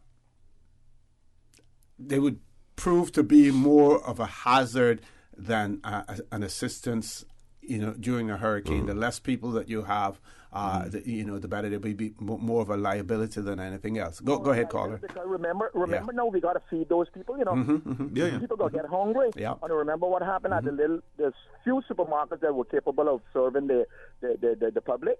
Yep. Remember the lines all the way out to the road? Yep. And some of them are not necessarily living in under ideal conditions as it is. Yeah, and when people get hungry, they go eat. And now, as of today, we have 8 and 9 people to one bedroom. To one bedroom. One establishment with 2 bedroom with 22 people. Where those people gonna go if that one establishment get damaged? Yes, they'll be on the street. What are we gonna do? Yeah. No, he makes an important point. Yeah. I've met with hazard management to talk about at a very high level their response to hurricane threats and so on. But that specific issue needs to be addressed as well, because you need to, and I guess it would be the government's call on cabinet's call on whether or not to issue mandatory evacuations and that sort of stuff. But it needs to be planned properly. I think the plan has to come in from an emergency standpoint of like how severe the hurricane may be, because obviously we have different categories of hurricanes and different damage levels, and obviously after Ivan, the damage level was so severe that, like say for instance, most restaurants would have been closed, so you didn't need all the servers around. They could have gone home. So they're dependent on the things that we need, like food and water, wouldn't be so heavy. But that one you have to have as almost like an emergency policy decision from cabinet, like my colleague has said. I don't know about policies, but something have to be done. Some concern have to be put, because do you all realize that Borden Town, as it is right now, have no hurricane shelter? Oh, yes, I know. Something major? Yep. Yeah. That is a serious concern. That's a serious concern. We have no shelter that could withstand an Ivan in Borden Town right in now. that area? Yeah. We got one up in Eastern, but we got to have used that for Eastern people on the can't come like I didn't say no. But and it will become that sort of territorial situation where I got to look out for my people. So, I need shelters. For our people. Yeah, exactly. Yep. Caller, we're going to ask you to leave us there. We're a little bit past our break. We still have 2 callers on hold as well. Please stay tuned. For the record, we'll be back shortly. CTMH Doctors Hospital Pharmacy, formerly known as Professional Pharmacy, would like to thank the Cayman communities for their loyal support these past 18 years. Our staff work towards healthcare excellence and providing the most current and up-to-date training with pharmaceutical care. Thorough background checks and follow-up consultations is only the beginning. Your safety is our concern. Our staff are respected healthcare professionals whose job requires careful and precise calculations.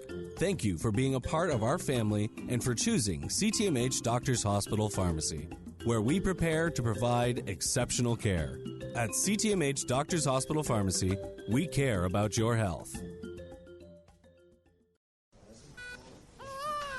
Congratulations, it's a boy.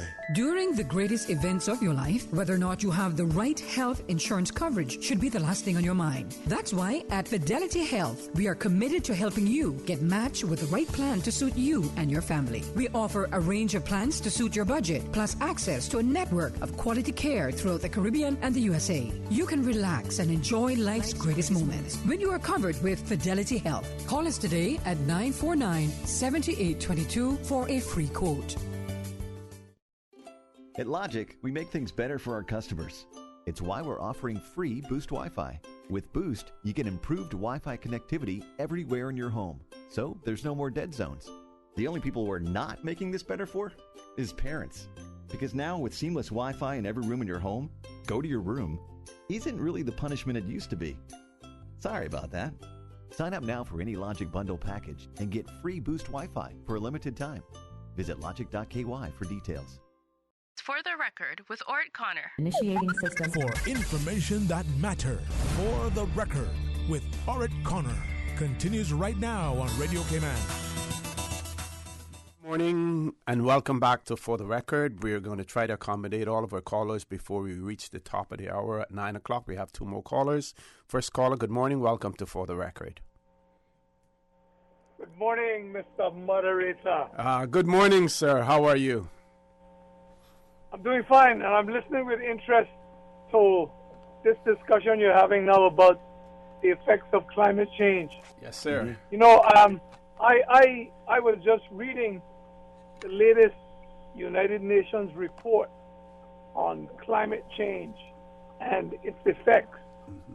And I wasn't surprised to learn that climate change is going to affect the poor most acutely. Yeah. Even more than those persons who can afford it. But here is what I'm alarmed at. Some time ago, it may have been last year, I read an editorial in one of the print media which said that we in the Cayman Islands don't have to worry about the carbon footprint because our contribution is so negative. Now, as an informed citizen, when I read that, I was chagrined because that's the height of irresponsible journalism, and much to my regret, I didn't, as I usually do, save that editorial. It is absolute madness what we are going on with here, and I heard MLA Alva Saku made mention of the Cayman Islands are going to be some of the first acute victims and sufferers from rising temperatures, rising ocean waters.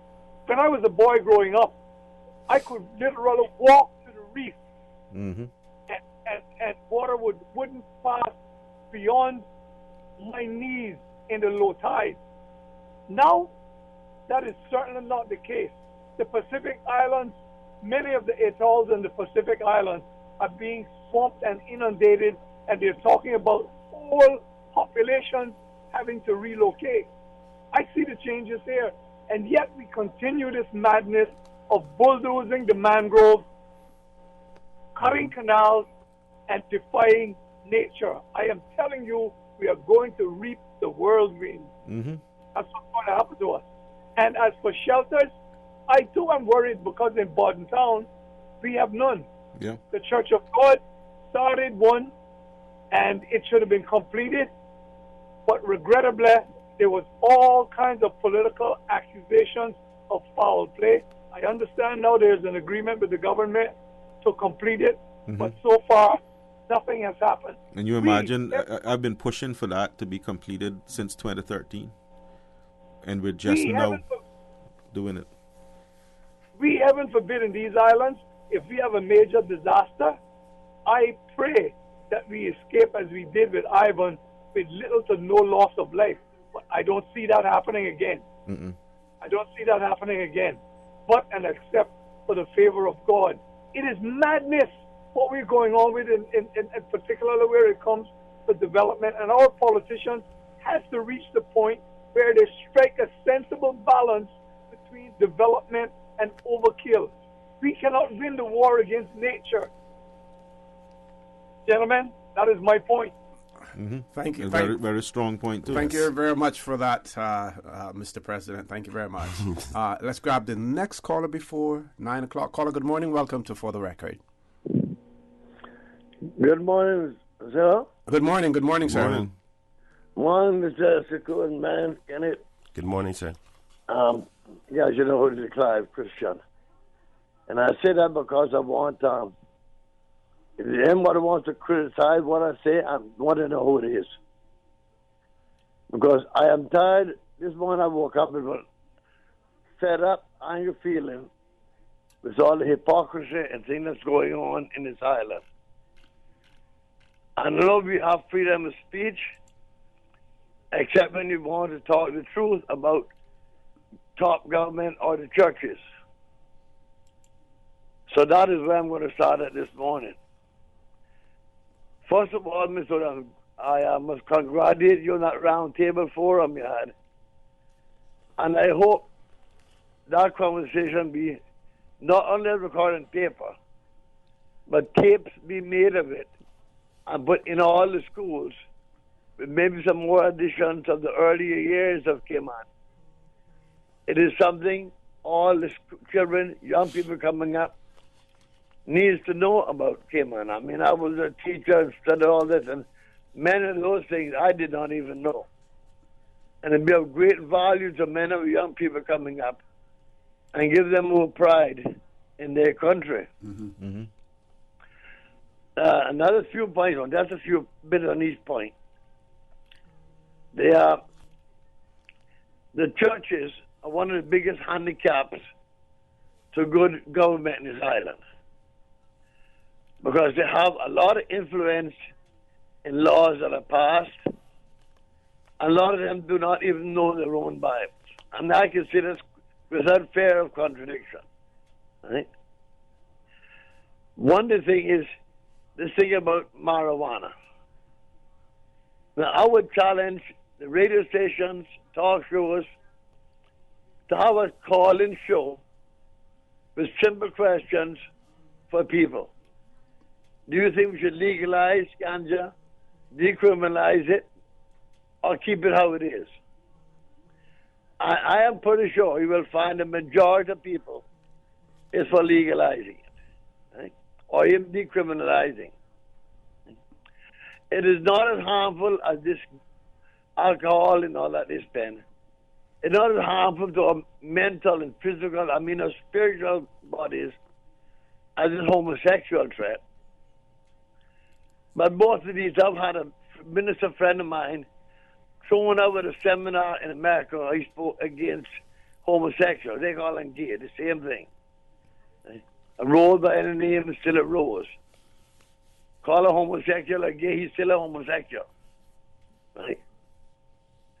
And the churches, now the big thing on the jumping on the bandwagon against it, but their own leaders, head offices, are not.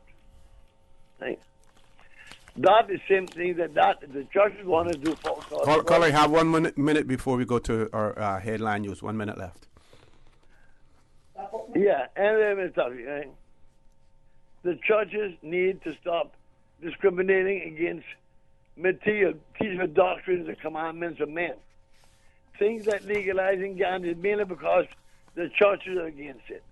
It is not because it's harmful. We had prominent farmers in Cayman used to cultivate it years ago. Right? And I think the church and government should start looking at what is good for the people and not what is some propaganda put on by the foreign press. And more to come later. Thank you. Thank you very much, caller, for that. We've reached the top of the hour. Headline news at 9 o'clock. When we return, the conversation with MLA Mr. Alva Suku and Mr. Kenneth Bryan will continue. You can call us on our toll-free number provided courtesy of Flow. That toll-free number is 1-800-534-8255. You can also call us on 949-8037, 949-6990. Email us at For The Record, one word For The Record at CANDW.KY. WhatsApp us on 925-3261 and follow us on YouTube. Hopefully streaming audio is working. If it isn't working, please let us know. We need to ensure that our technician rectifies everything. I'm told that we have one up now, which is Breeze. We need to get 89.9 up as well. Folks, please stay tuned. For The Record, we'll be back shortly.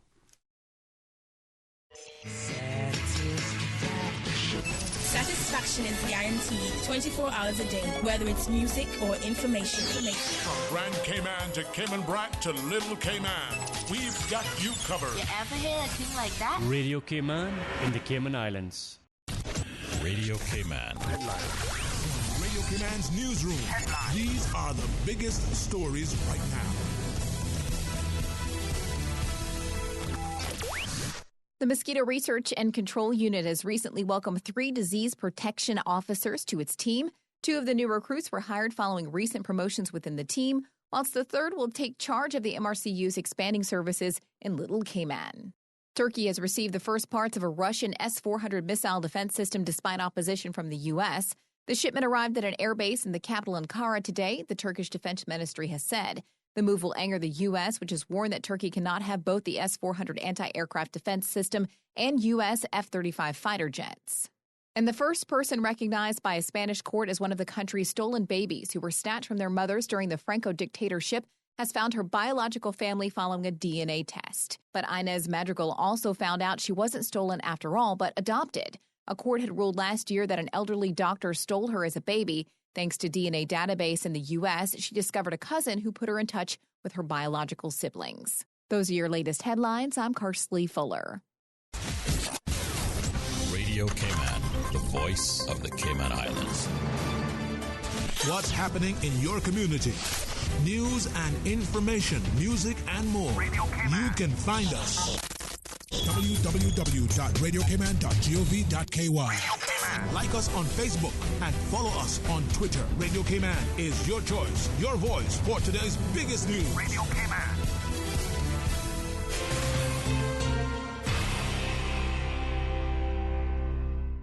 For the record, with Orrett Connor. Initiating system. For information that matters.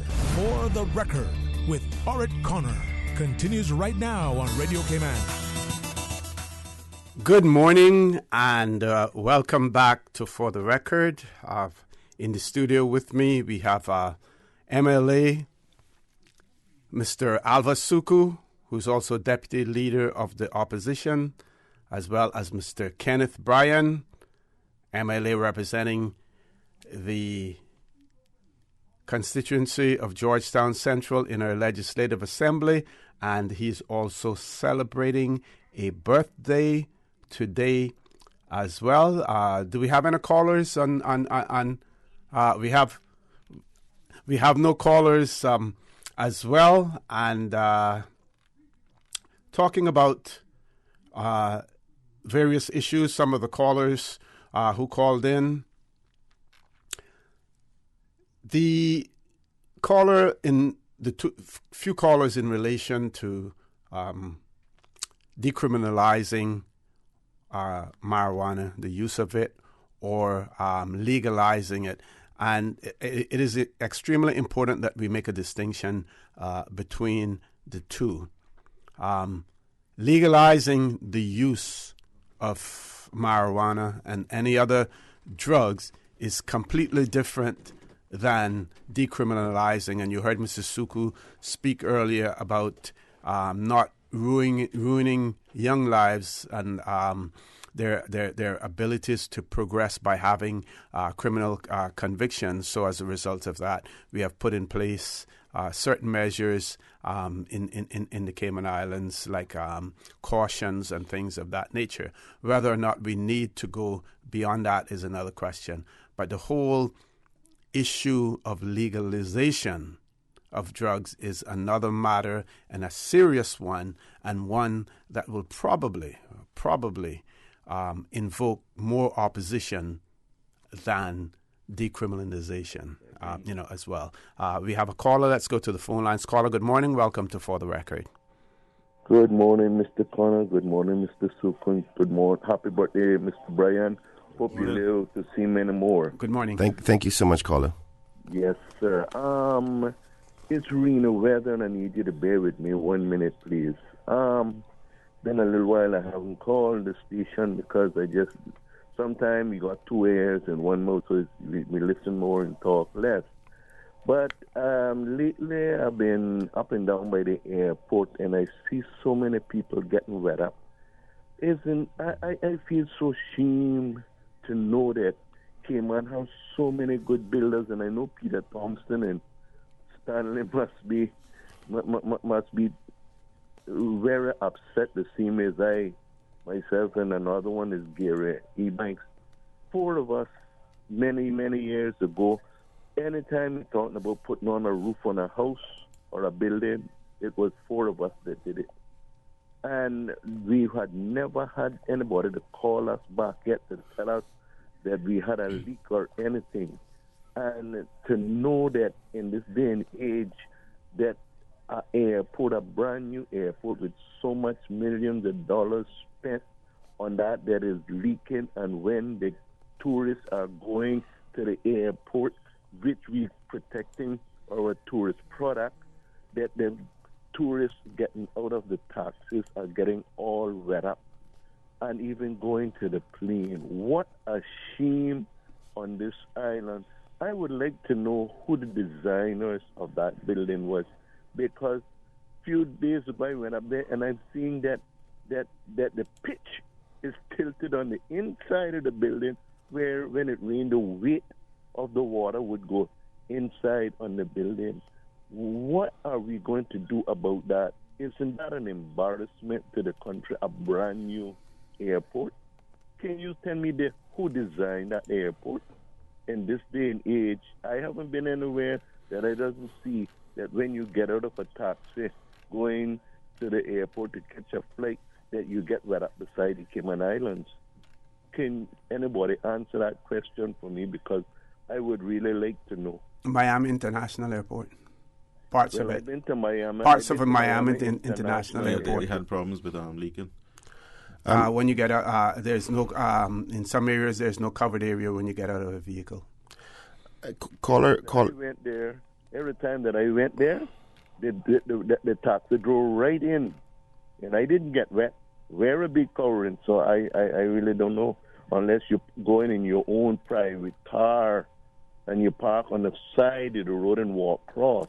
But any taxi that I see never dropped nobody off and didn't get wet. Last time, caller, that I traveled to Miami, and I think it was in April of this year, when you're pulling into the concourse, the area where you go to the Cayman Airways counter, there's not a covered area there for vehicles.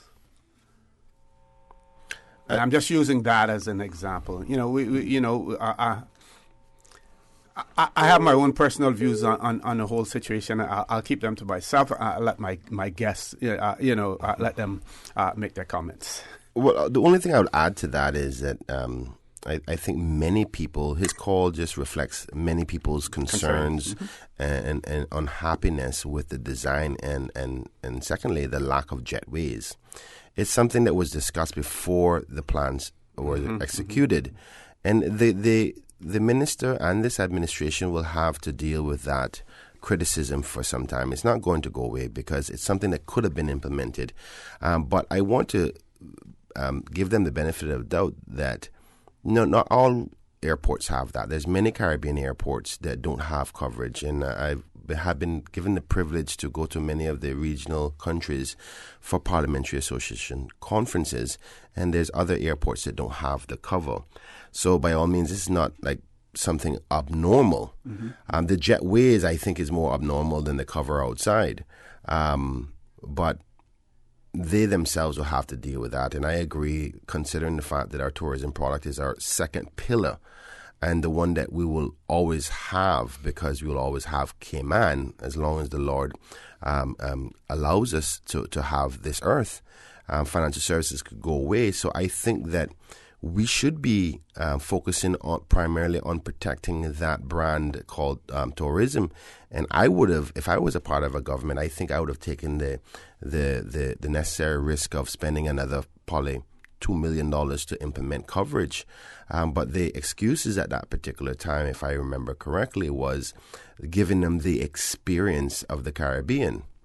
But I don't think we all consider the damaging experience coming off of a plane and being soaking wet, or coming outside and being soaking wet. But depends on who the decider is, and they will have to be judged by the voter based on their lack of design or their decision making. But I understand what you're saying.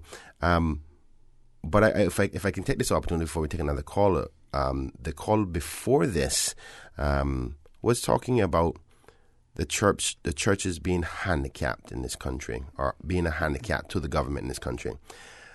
I took umbrage with that statement, because the value of what the churches bring to Cayman way outweighs the some perceived negatives of their influence politically.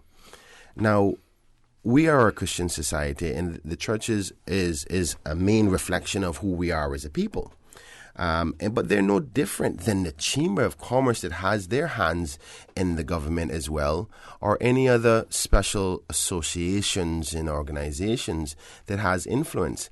I mean, I personally think that these types of associations are necessary. Hence the reason I would support a labor union, because what it is just organized thoughts and positions to give a viewpoint of a large grouping of people. So to say that the churches are handicapping the government, I don't agree with that. I think they're just reflecting what many of those persons who are associated with churches and what they stand for to voice their concerns. And the fact that the government is afraid of the churches, they have every right to be afraid of the churches. I would say more than 50% of our population are Christian foundation individuals. And that is a very large majority of our society.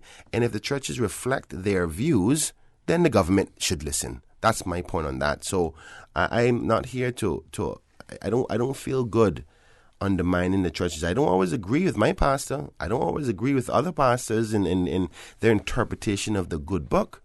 But they play a very vital role into who we are as a people. And when everybody else is not around doing their community work, the churches are the ones who are instilling good values in our families. Matter of fact, the true family values that we have today came from the church. They're our only moral compass that we have left, because outside of the church is all greed, undermining each other and our brother's keepers, and doing things that are not... Even though we find a little bit of that in the church sometimes. Even though we find... That is true. That is true. We even find... But I the reason I brought it up is because during the last election, I was examining the role of the church to this country. And let me tell you something. If we did not have the institution of church to Cayman, boy, we would be a very dark place, because they got some really nasty individuals that all they think about is self-serving positions and greed, and they don't, the love for each other that Caymankind would have been gone out the door a long time if it wasn't for the churches. So I appreciate, though I am not knocking down a church door type of individual every day, and I know my mom is not happy about that, but I understand and respect and appreciate the role of the churches in this country, even though sometimes they may say things we are not happy with. But let me tell you something, be happy that we have it, because without it, I'm not sure if Cayman would still be the Lord would probably send something to take us out. And while some people, will advocate for the whole principle of separation between separation of church and state, those who know the history of the Cayman Islands will realize that at the time when there was little formal government in the Cayman Islands, or when there was whatever formal government that we had, the government's limited ability to provide certain functions, certain services in the Cayman Islands. For instance, education, it was the church that did that. Mm-hmm. So they're an integral part of our society, part of our history. Should we just take them and chuck them aside now? Well, that seems to be what some people intend to do. I want to go in the opposite direction. I think, especially looking at the legislature, we should have some sort of, I don't know if, the Constitution doesn't really speak to it, but having, as all the parliaments do, where you have like an official chaplain who is assigned to that parliament. We need to bring that sort of level of interaction with the church into our government. I'm not one of those that advocate for the separation of church and the state, because I know where we come from in our history, and I know how instrumental the church has been in developing this country. And we can't just all of a sudden do a 180 and say, well, we're moving away from that, because a lot of the laws that we have in place now started off initially as people's the morals and the ethics of the society, and those were founded on Christianity and the church. So to move away from that now is moving away from what made us what we are. Exactly. Yep. Yeah. Yes. Okay. OC, I don't know how many more callers we're going to have, but I think obviously we want to take as many calls as we can. Yeah, we don't have any callers now. Okay. Hold on. Deputy Leader, I think that would be a good opportunity for us to let the public know what will be coming to the Legislative Assembly next week, starting on the Wednesday. And there's a large list of motions, questions, bills, reports, financial audits, and financial statements. And I know for some people that may sound rather boring, and when I list them off, they may sound kind of boring as well. But I've been trying to get into this habit of educating the population as to what transpires within our legislature, so that people know what's going on. So I just want to kind of do a bit of a run through as to what's coming up, and I'm going to. You have all the motions with you? No. Okay. I'm just going to list off the motions that are coming, and this is not the final list because there are some that are going to be filed before the deadline, possibly today.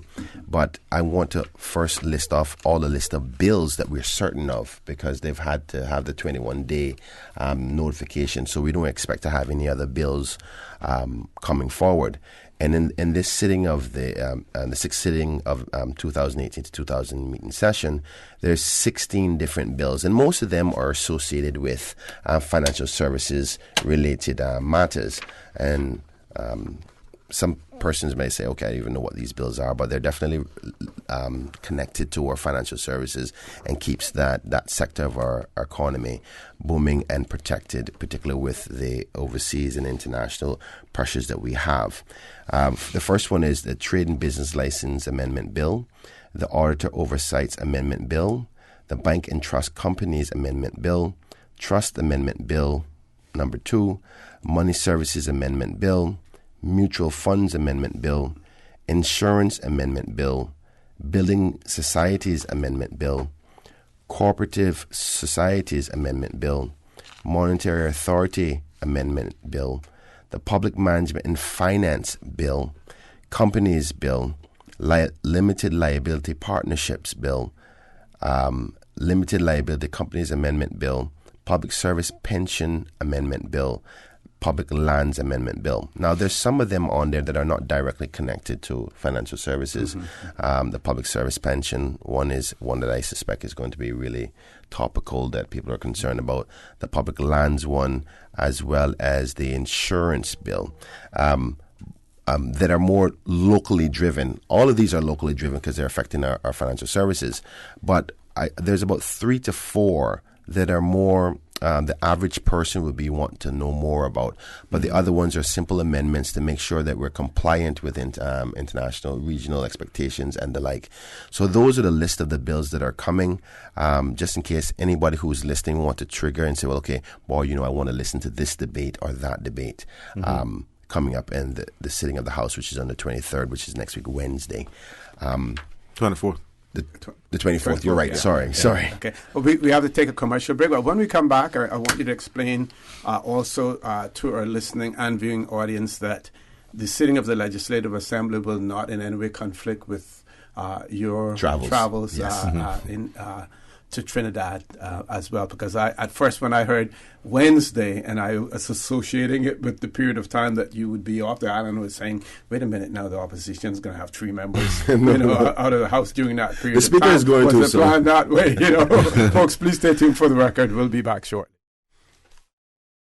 They say cleaning your house never killed anyone, but why take chances? Spend your time doing what you love and leave the rest to Roper's Janitorial. Complete janitorial service for commercial, industrial, and residential with 24-hour emergency service. Roper's Janitorial, 949-2511. Email janitorial@ropers.ky. Take back your life and get the job done right the first time. Roper's Janitorial, 949-2511. Since March 2004, West Bay Pharmacy has kept their doors open to the local communities, even before, during, and after Hurricane Ivan. At West Bay Pharmacy, our staff provides so much more than pharmaceutical excellence.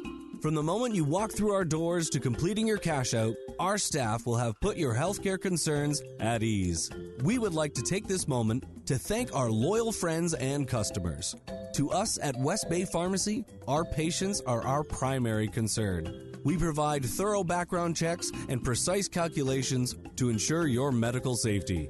Thank you for being a part of our family and for choosing West Bay Pharmacy, where we care about your health. If your business is over here, but your customers are over here, adding more yellow to your business will bring you both right here.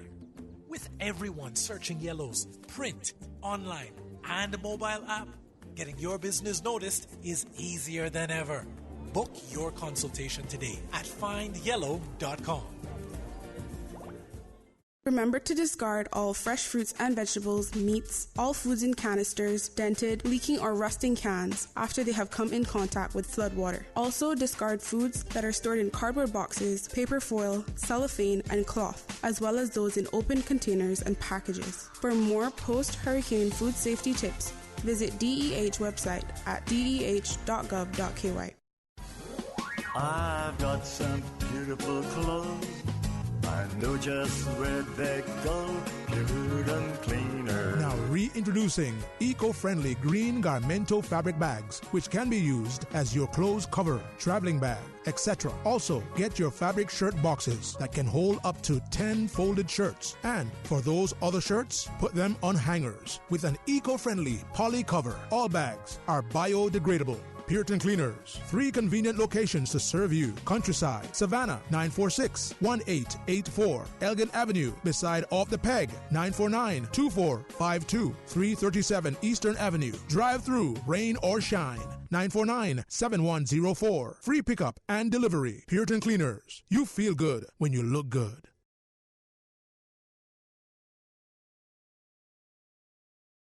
For the record, with Orrett Connor. Initiating system. For information that matters. For the record, with Orrett Connor. Continues right now on Radio Cayman.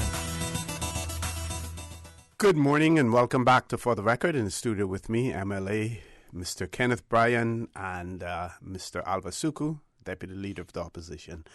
We have one caller. Caller, good morning. Welcome to For the Record. Yeah, Osi, good morning. Morning. How are you? Good morning. Not too bad. How are you? Good, thanks. And good morning to your panel. And happy birthday to Kenneth. Thank you, sir. Appreciate it. Good morning to you. See, just give me a couple of minutes, right? Okay, because okay. It's something I want to clarify and get across to you, you know. Okay. The other morning I called and I was trying to tell you what is happening with these meters. But before I could even get to it, you are saying that you showed that I have facilities in place to get some extra money too. For your information, our prices on our products haven't increased since Paloma. Mm-hmm. You understand? Mm-hmm. So let's get that over with first. Okay. What I was merely trying to tell you, that the government charge people $5 meter rental, the water company, which is a something connected with the government. And the water authority is part of the government. Anyway, with 50,000 people, just drawing this illustration to you and the panel and the wider Cayman, 50,000 subscribers to the water authority paying $5 a month on a meter rental, on a meter, equates to $250,000 a month. Am I right or wrong? Yep. I won't, all right, good. I won't challenge the figures. No, listen now carefully. That's just for 1 month. 10 months, you know what the figure is. 10 years, you know what the figure is. What I was barely trying to tell you, with that kind of money, that one authority is taken from the backs of the Caymanian people, especially the foreigners, when they set up a condominium. As far as I know, and the research that I heard about that people done, that 100 condos and you got 100 people own them. The strata plan or whatever plan is that they go in place, they collect the $5 or probably $10 or more on that same meter. If you understand what I mean. So the water authority doesn't collect that? I don't think so. Okay. Because number one, to begin with, the proprietors of that condominium complex would have to install those meters. I don't think the water authority would have them to just dish out there to them freely. And I know for sure they wasn't going to go back and tell them, say they got to pay $5 for the meter rental. So the Caymanian people are getting ripped off with this $5 a month, even though it's small, but they say little leaks sink large chips. And let me tell you something, with the water authority taken from 50,000 subscribers, $5, $250,000, I'm sure they could replace. Pardon? Go ahead. I said they could replace quite a few meters of faulty meters, which I don't think they have. I've used mine, the one for 40-odd years, and I paid $5 a month. So just me alone, I know I have bought quite a few meters or maintained a lot that wasn't working. So I was asking you to just have a glimpse at that type of situation, what is going on. And that is only one authority that the government controls. I want to thank you. And, you know, you're doing a great job, OC. Thank you. I have to tell you that. Thank you very much. And Thank you very much. Keep up the good works. Thank you very much. And, you know, I'll look into that and make some inquiries with the Water Authority, you know, as well. Also, we'll see what they have on their website also. And one more caller. Caller, good morning. Welcome to For the Record. Good morning, OC, and to your panel there. You know, I got out of the vehicle when you all were talking about these churches in Cayman. Well, as you all know, I have always been one who has spoke out against the many churches in Cayman. I, like myself, grew up in Church of God Universal. The days when you had Church of God Universal, Presbyterian, Adventist, Baptist, those denominations there, and you know, they were churches that the Adventist was very seriously into research for health. They have spent substantial amounts of money onto health issues. You had Catholic as well there as well. And the Church of God Universal was there helping people through thick and thin, through the, especially with education, through True For You School. A lot of children went through True For You School, and a lot of people don't understand that a lot of those students that went there, when parents fell in difficulties, True For You didn't turn them away. Yeah. The church maintained that. And the Presbyterian was always there doing something or another. So they were all very active within the community in some way, shape, or form. I remember, I mean, I just will look back at my dear Pastor James, Pastor, God bless his soul, Reed. Go around in one old pickup truck all the days I would known him. Pastor James, I drove around when I tell you for all the days I known him. Okay? The other one was Pastor Ransford Reed, you speaking of, right? Yes. Yeah. Right. And Pastor James Dodge, up until today, he ain't driving around no elaborate vehicles, but these Johnny come latelys that come to Cayman, he get out the flight, call him Pastor. I'll never forget during my career, we went down the swamp with a church down in there. And the when I got there, the little tent is what they call them again, Acura, one of these SUVs, right? So I said, well, who this for? I said, for Pastor. I said, I don't see that Pastor stealing the money. I said, he can't afford that kind of vehicle under his salary. He can't afford it. So all these churches coming in here, I called upon the government a long time ago to regulate this, to Because if they could come here from Timbuktu, and they call themselves pastor, oh, right away you get a church. You ever went, is there a shopping complex in Cayman that don't have a church in it? Ask yourself that question. Why is it? Because it is the easy way for those people who are fraudsters to come to Cayman, who sits down and say nothing. Once you come to Cayman and you name pastor, oh, everything is grandeur, right? Everything is grandeur. I mean, I hear them talking about,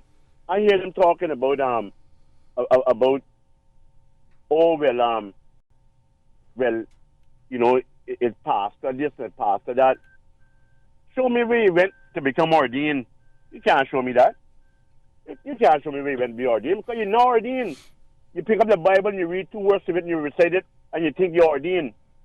Yeah, I can recite Psalms 133 too. I can recite a lot of things, but I'm not an ordained minister. And until the government becomes serious with these bunch of Novarians, we will have a better society. Because, like I said, I decry some of the churches that's around here. They're not churches.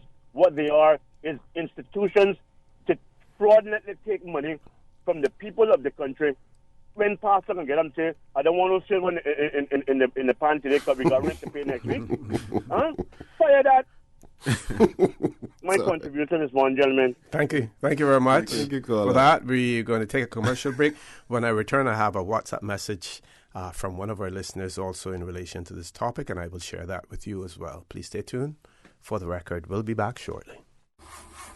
Wow, it seems I buy a battery every year. Oh, for real? You should buy your car battery from Vantman. Their batteries are tough. I have a 3-year warranty on mine. Oh, I know that trick. I take it back and they charge me a percentage of the price. Hear me out, bro. Not at Vant Bobo. You can get a 3-year full warranty, no charge. And if they install it at Vant, it includes free towing and jumping service. And let me tell you, you will never have to get your hands dirty changing no battery. Get Motorcraft Max or Plus battery for 20% off when it's installed by the service department at Vamp Motors on Walkers Road. Now that's a deal you can get charged up about. Vamp Motors, keeping you on the road.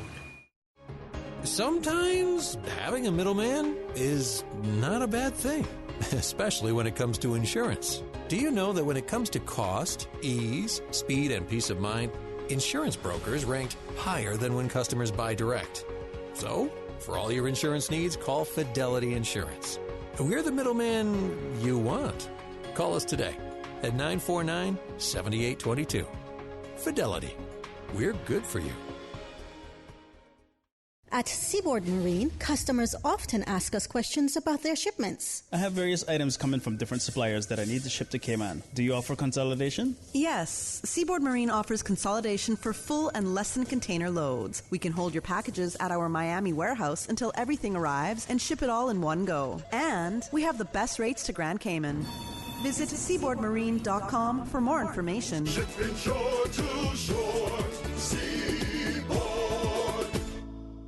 The Cayman Islands Seafarers Association wishes to inform all members that there will be a general meeting on Tuesday, 16th July at 7:30 p.m. in the Seafarers Hall, 11 Victory Avenue, Prospect. There will be 3 buses from West Bay Town Hall, which leaves at 6 p.m. The Barnes bus route in Georgetown leaves the public library parking area at 6:45 p.m., stopping at the Cayman Compass Building and the Airport Fosters. The bus marked Bobo is $1 public transport and is blue in color. Pickups are from British Caymanian, Uncle Bill's, Walkers Road, Shedden Road, and Crew Road. The bus from East End. Pickups are at the school parking lot, the gas station, and the Wreck of the 10 Sails, starting at 5:45. North side pickups are at Chisholm's Store and the soccer field, starting at 6:15. The Boddentown pickups is at Lorna's gas station at 6:45, and the Savannah pickups is at the gas station at 7 p.m. For the record, with Orrett Connor. Initiating system. For information that matters. For the record, with Orrett Connor. Continues right now on Radio Cayman. Good morning and welcome back to For the Record. We're in the last half hour of the show this morning with MLA's Mr. Alva Suku and Mr. Kenneth Bryan. One of our listeners has written in and said, "Good morning, gentlemen. The church will forever be intertwined with politics as long as a significant number of voters are a part of the church. That is not under any political party control. It is what it is. So, I agree. Yeah. I totally agree with what the commenter said, and hence the reason why I was concerned by the comment to say the churches are handicapping the government. The churches are connected to human beings. They're audiences, and those are voters. So their beliefs and the associations they're associated with by way of a church matters. And I don't like that the person said in the comment, it ain't going away. Yeah. Unless we stop becoming church-going people altogether. Yeah. It's all part of the checks and balances that we live under as representatives. Not many politicians want to fall short of the approval of the church. Not that we go to church and campaign, but the members of the church are voters. Certainly. Two callers. Do we want to take these two callers and then give you all an opportunity to discuss some of the things? So we'll make these the last two calls for the morning. First caller, good morning. Welcome to For the Record. Good morning. Morning. Good morning, sir. Good morning. Good morning, Mr. O.C., and to Emily, Mr. Brian, and Mr. Alva Sekou. Good morning, sir. Always good to hear those gentlemen. They're very articulate. Before I say what I have to say, I'm going to try to be quick. The church is an integral part, Christianity, of our society. It must always remain that way. It has always been interwoven with politics, and it always be, and let us hope so. And we must always make sure that any serious laws or changes that we have in our Constitution would be approved, this is my opinion, by our Christian followers, or the heritage. All of us, many of us are not professing Christian, but we all grew up with Christian parents, and my heard about Christians, and many of you are. And that is an integral part of our lives. It must never, ever change, as far as I'm concerned. Early on, I know you had a call. I didn't hear all the others had things to get done. That about the what you said about marching up the Dolly House and all that. That's something that a lot of elected and hopeful would be political hopefuls will say all times, many times. As you quite rightly explained, and I love that explanation, Mr. Brand, that is up to parents. And as you said, Mr. Suku, you base your speech according to the audience. That is how politics is. Politics is not for children. No, when you get older, you can accept things. And yes, I understand what the gentleman from Westby is saying. I do understand all that. But you're not speaking to children, you're speaking to adults. So because only an adult can vote. So that's essentially that's who you're speaking to. If you went to primary school, you'd give a different speech. It wouldn't be political. You don't want them to turn against the government or turn against you or turn against anyone else. Anyway, because I've noticed the tendency by some would be hopeful politicians or would be hopefuls. God bless them. They've started the campaign very early. I noticed that for the next election, but in a very subtle way, calling it something else. Anyway, or using on other something to make it seem very, very important or not obvious to what they're really up to. But it doesn't matter to me. That's politics is perennial. But a lot of the young people I've heard, very intelligent young people getting up and speaking and getting themselves involved in politics. This is my opinion again. Are very intelligent, very articulate, but very naive to reality and the truth. And so it's easy sometimes to be deceived while you're young. You'll change your mind when you reach 20, 25, and especially when you hit that 25. You start to think a little of the real world. And that's what I'm trying to say there. It's with regards to the deforestation, I agree 100%. But what we've got to remember, what has caused this 40-odd years ago, and we say we're embarking on trying to get very wealthy investors here. Mm-hmm. Very wealthy investors here. Now they're here. Now they've bought up land. Our control has been turned over to the powerful, wealthy private sector. We do not have the money. We Caymanians, generational Caymanians, even elected, the government, we don't have the money to buy that control back. Gentlemen, have a wonderful day. My opinion, that is what has happened to us. I listen on to this great program. Thank you. Thank you very much. Thank you very much. Caller for that that was our last caller that we had for the morning. Okay. Yes, gentlemen. Well, you know, the last caller, I agree with what he's saying. We wanted to develop this country very quickly, and we put things in place to allow that to happen. But now we're crying about it to some extent. It's funny for the price we pay for that development and that success. And at the end of the day, when you really sit down and assess where we are, how many of us are really benefiting from all that? Mm-hmm. You know, how many of us can hand and heart say, yes, all this development has made me wealthy, and you know, I don't have to worry about bills, and I don't, you know, it really didn't translate into the Caymanian dream that I would have hoped we would have had by now.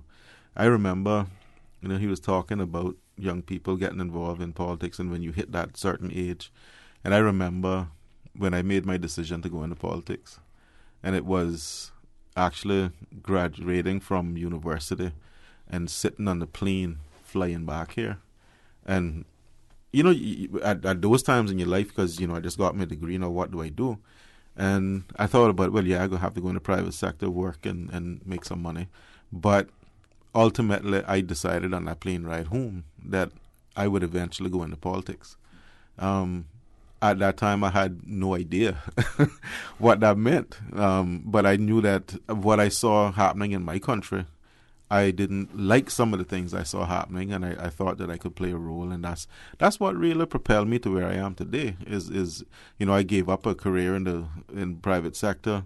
With my qualifications, I could probably be making a lot of money, but I decided that wasn't for me. I am comfortable living at a certain level, and I don't aspire to be, you know, the ultra powerful and rich developer or businessman. I prefer to do something that is more spiritual and meaningful to me. When I do retire, hopefully people will say nice things about what I've done for the country, and equally my children. That's the thing that motivates me. I want them to say my dad was a good man, you know, and this is what he did. So you know, that is what got me into politics, and I really want to encourage a lot of young people to start thinking that way as well, because we can always look to the panacea of being a rich person and wealthy and have a lot of material things, but if you're not a person who thinks about leaving the country better than you found it, then you have a little more learning and development to do personally, because we all should aspire to be at that level. Yeah. It's so interesting that you talk about when you figured that you wanted to run for politics, and just triggered a memory. Believe it or not, I think I figured out that I wanted to run for politics on Public Eye with Dr. Frank McField. I was in university at UCCI, and we were having some problems. I think it was just after Ivan, and the then president wasn't addressing the state of the university, and I was the student representative council president at the time, and we got together, did a survey with the students, and ultimately wrote to the education department, which eventually ended up with the president having to be removed, and Mr. McField, Dr. McField at the time, brought me on to the show, and we were talking about, you know, what was going on, and he's like, you know, you look like you're going to be a politician. I said, well, I guess that if that's what it is standing up for what is right, then yeah, and then from then there was no turning back. But that's memory lane of politics. OC, if it's okay, I would like to mention some more things that will be happening in the Legislative Assembly before we run out of time. In particular, the opposition's agenda. Yes, exactly. Because we just highlighted what the government is going to do. We haven't said what we're going to do. I just want to say that there's a list of motions that are currently approved with potentials for more to come, and my colleague will speak about that shortly, but these are the ones that are expected to come, are listed in the Legislative Assembly. A motion by myself, seconded by the Honourable Deputy Speaker Bernie Bush, to implement a 5-year strategic plan to select and train Caymanians for all leading positions in civil service, public authorities, statutory authorities, and government-owned companies. In that, I hope to debate and be quite short and sweet about it, because there's not much more to discuss other than the simple fact is I think Caymanians should be mandatory to be in the positions that they're in. Then we have another motion here by the Honourable Anthony Eden, protection of the marine environment. We also have another one by the member for Bond Town West, Christopher Saunders, a motion to increase the normal retirement age for civil servants. That'll be seconded by the Honourable Anthony Eden. And then a very important one, which I'm excited to hopefully contribute to, which is the motion by the Deputy Opposition Leader, the anti-bullying legislation, major issue. And I'll allow the Deputy to add to that in a minute. But that will be seconded by the Leader of the Opposition himself. And then there's a motion by the Leader of the Opposition, seconded by the Honourable Member Christopher Saunders, a motion to amend the development and planning regulations. So those are the ones that are listed, but my colleague will add a little bit more to that. Yeah. We also have, it's going to be quite a packed agenda of private members' motions, because Mr. Saunders is bringing motions as well, new motions. So he's, and I'm not going to say too much in detail, just basically the essence of what they are, because I don't want to give away too much. We know the government's listening, and we don't give them too much to prepare for us. So, but he's going to address the idea of how the Caymanian people can help finance future government borrowings, so that the Caymanian people benefit. Another motion is talking about how we go about changing the Constitution. Another motion that is talking about using the flag and the coat of arms, and how we can reduce the cost of doing that for small businesses. Actually,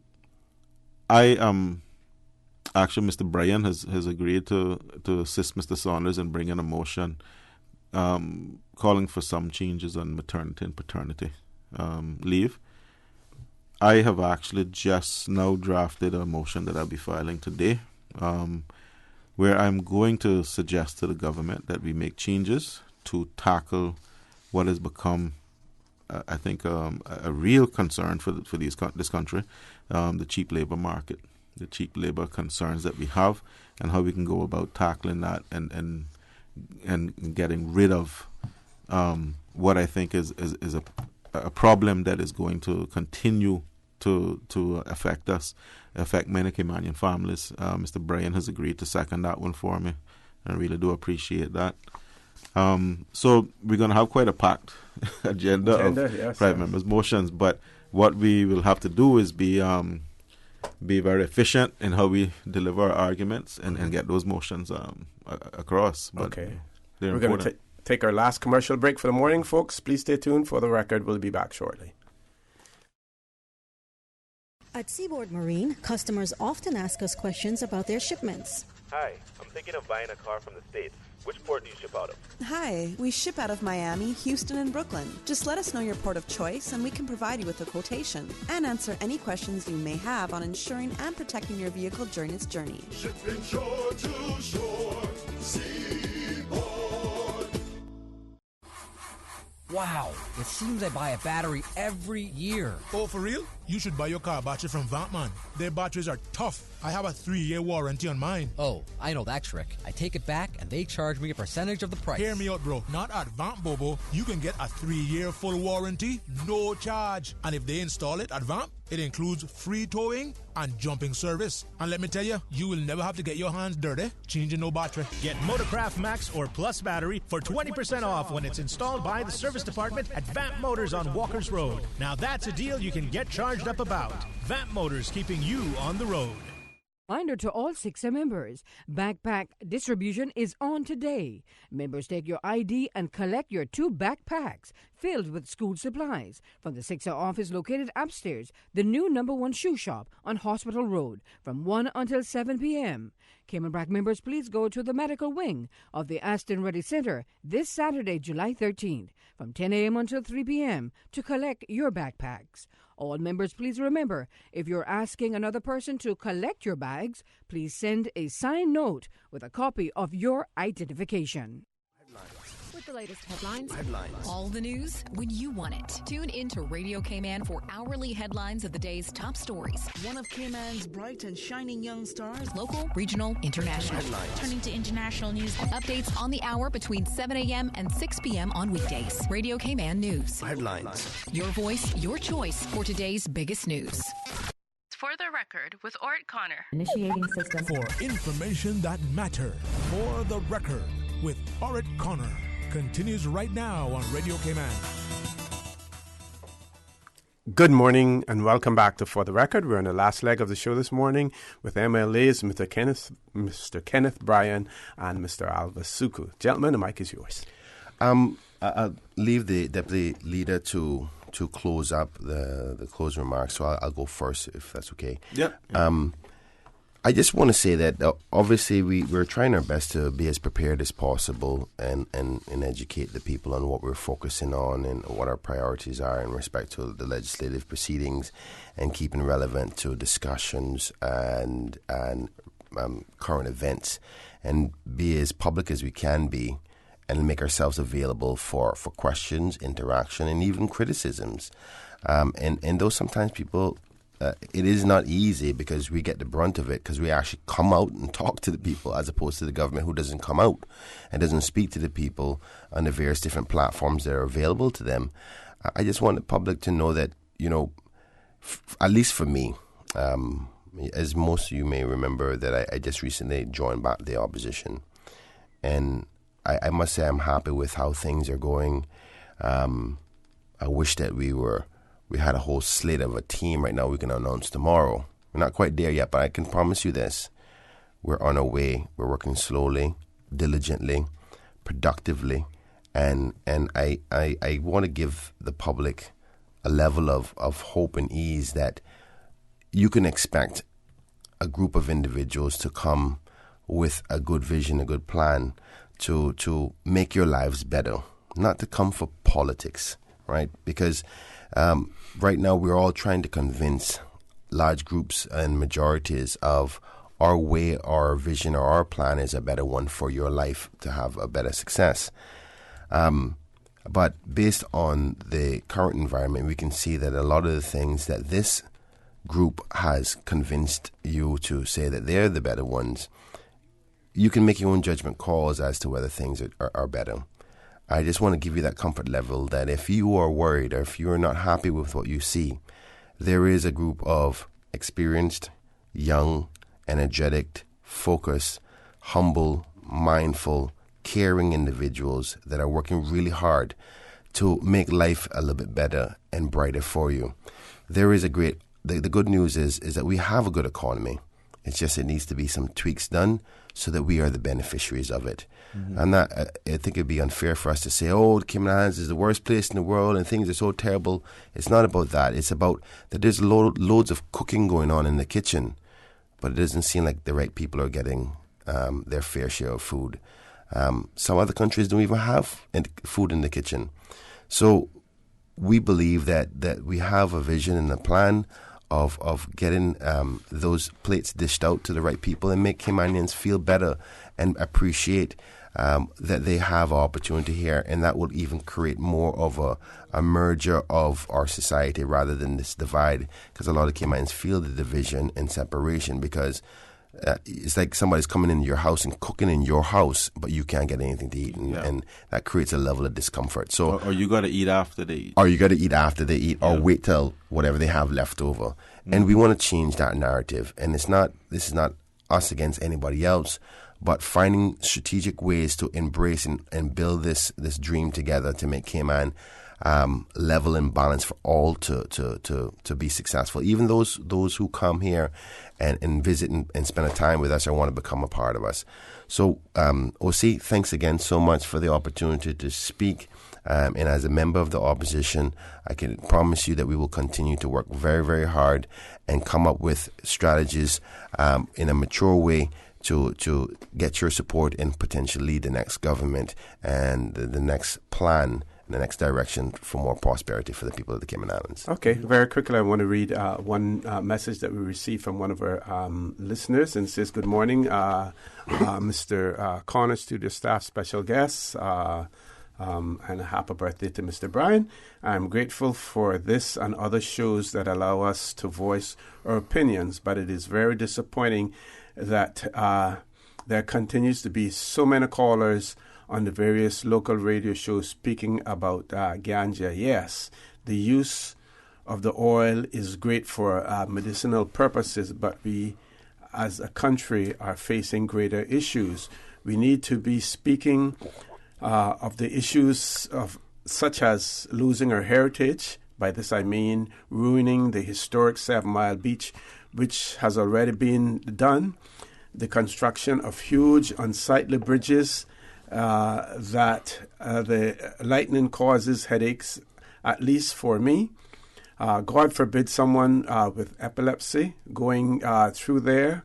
The desire to build towers and ports that are going to impact the environment. When are we going to take the steps of other countries with environmental foresight who have put bans on building on coastal properties for years? When will we stop allowing the almighty dollar to run this country instead of all of our elected members doing what is truly right for the future of our little island? It's a mouthful, I tell you that. Yes. And you know that perfect segue for me to say so long for now. I want to wish Mr. Brian one last time a happy birthday and safe travels to my opposition members. I know that they will enjoy their time in Trinidad, but hurry up and get back. We've got a lot of work to do. Mr. Eden and I will be here holding the fort. But, you know, that is exactly where I wanted to go. We are going to present, and I said this some time ago, that if I wasn't able to present this country with an alternative, I was not going to put myself forward in the next election, because I believe that this country does need an alternative who truly speaks for the people and represents the people. And that is what we're trying to build here. I believe that we have that dynamic. We have individuals who are involved now who truly love this country and who want the best for this country and our people. And that's what we're doing. Every day we sacrifice. We do things that, take us away from our families and so on, but we put ourselves forward for that.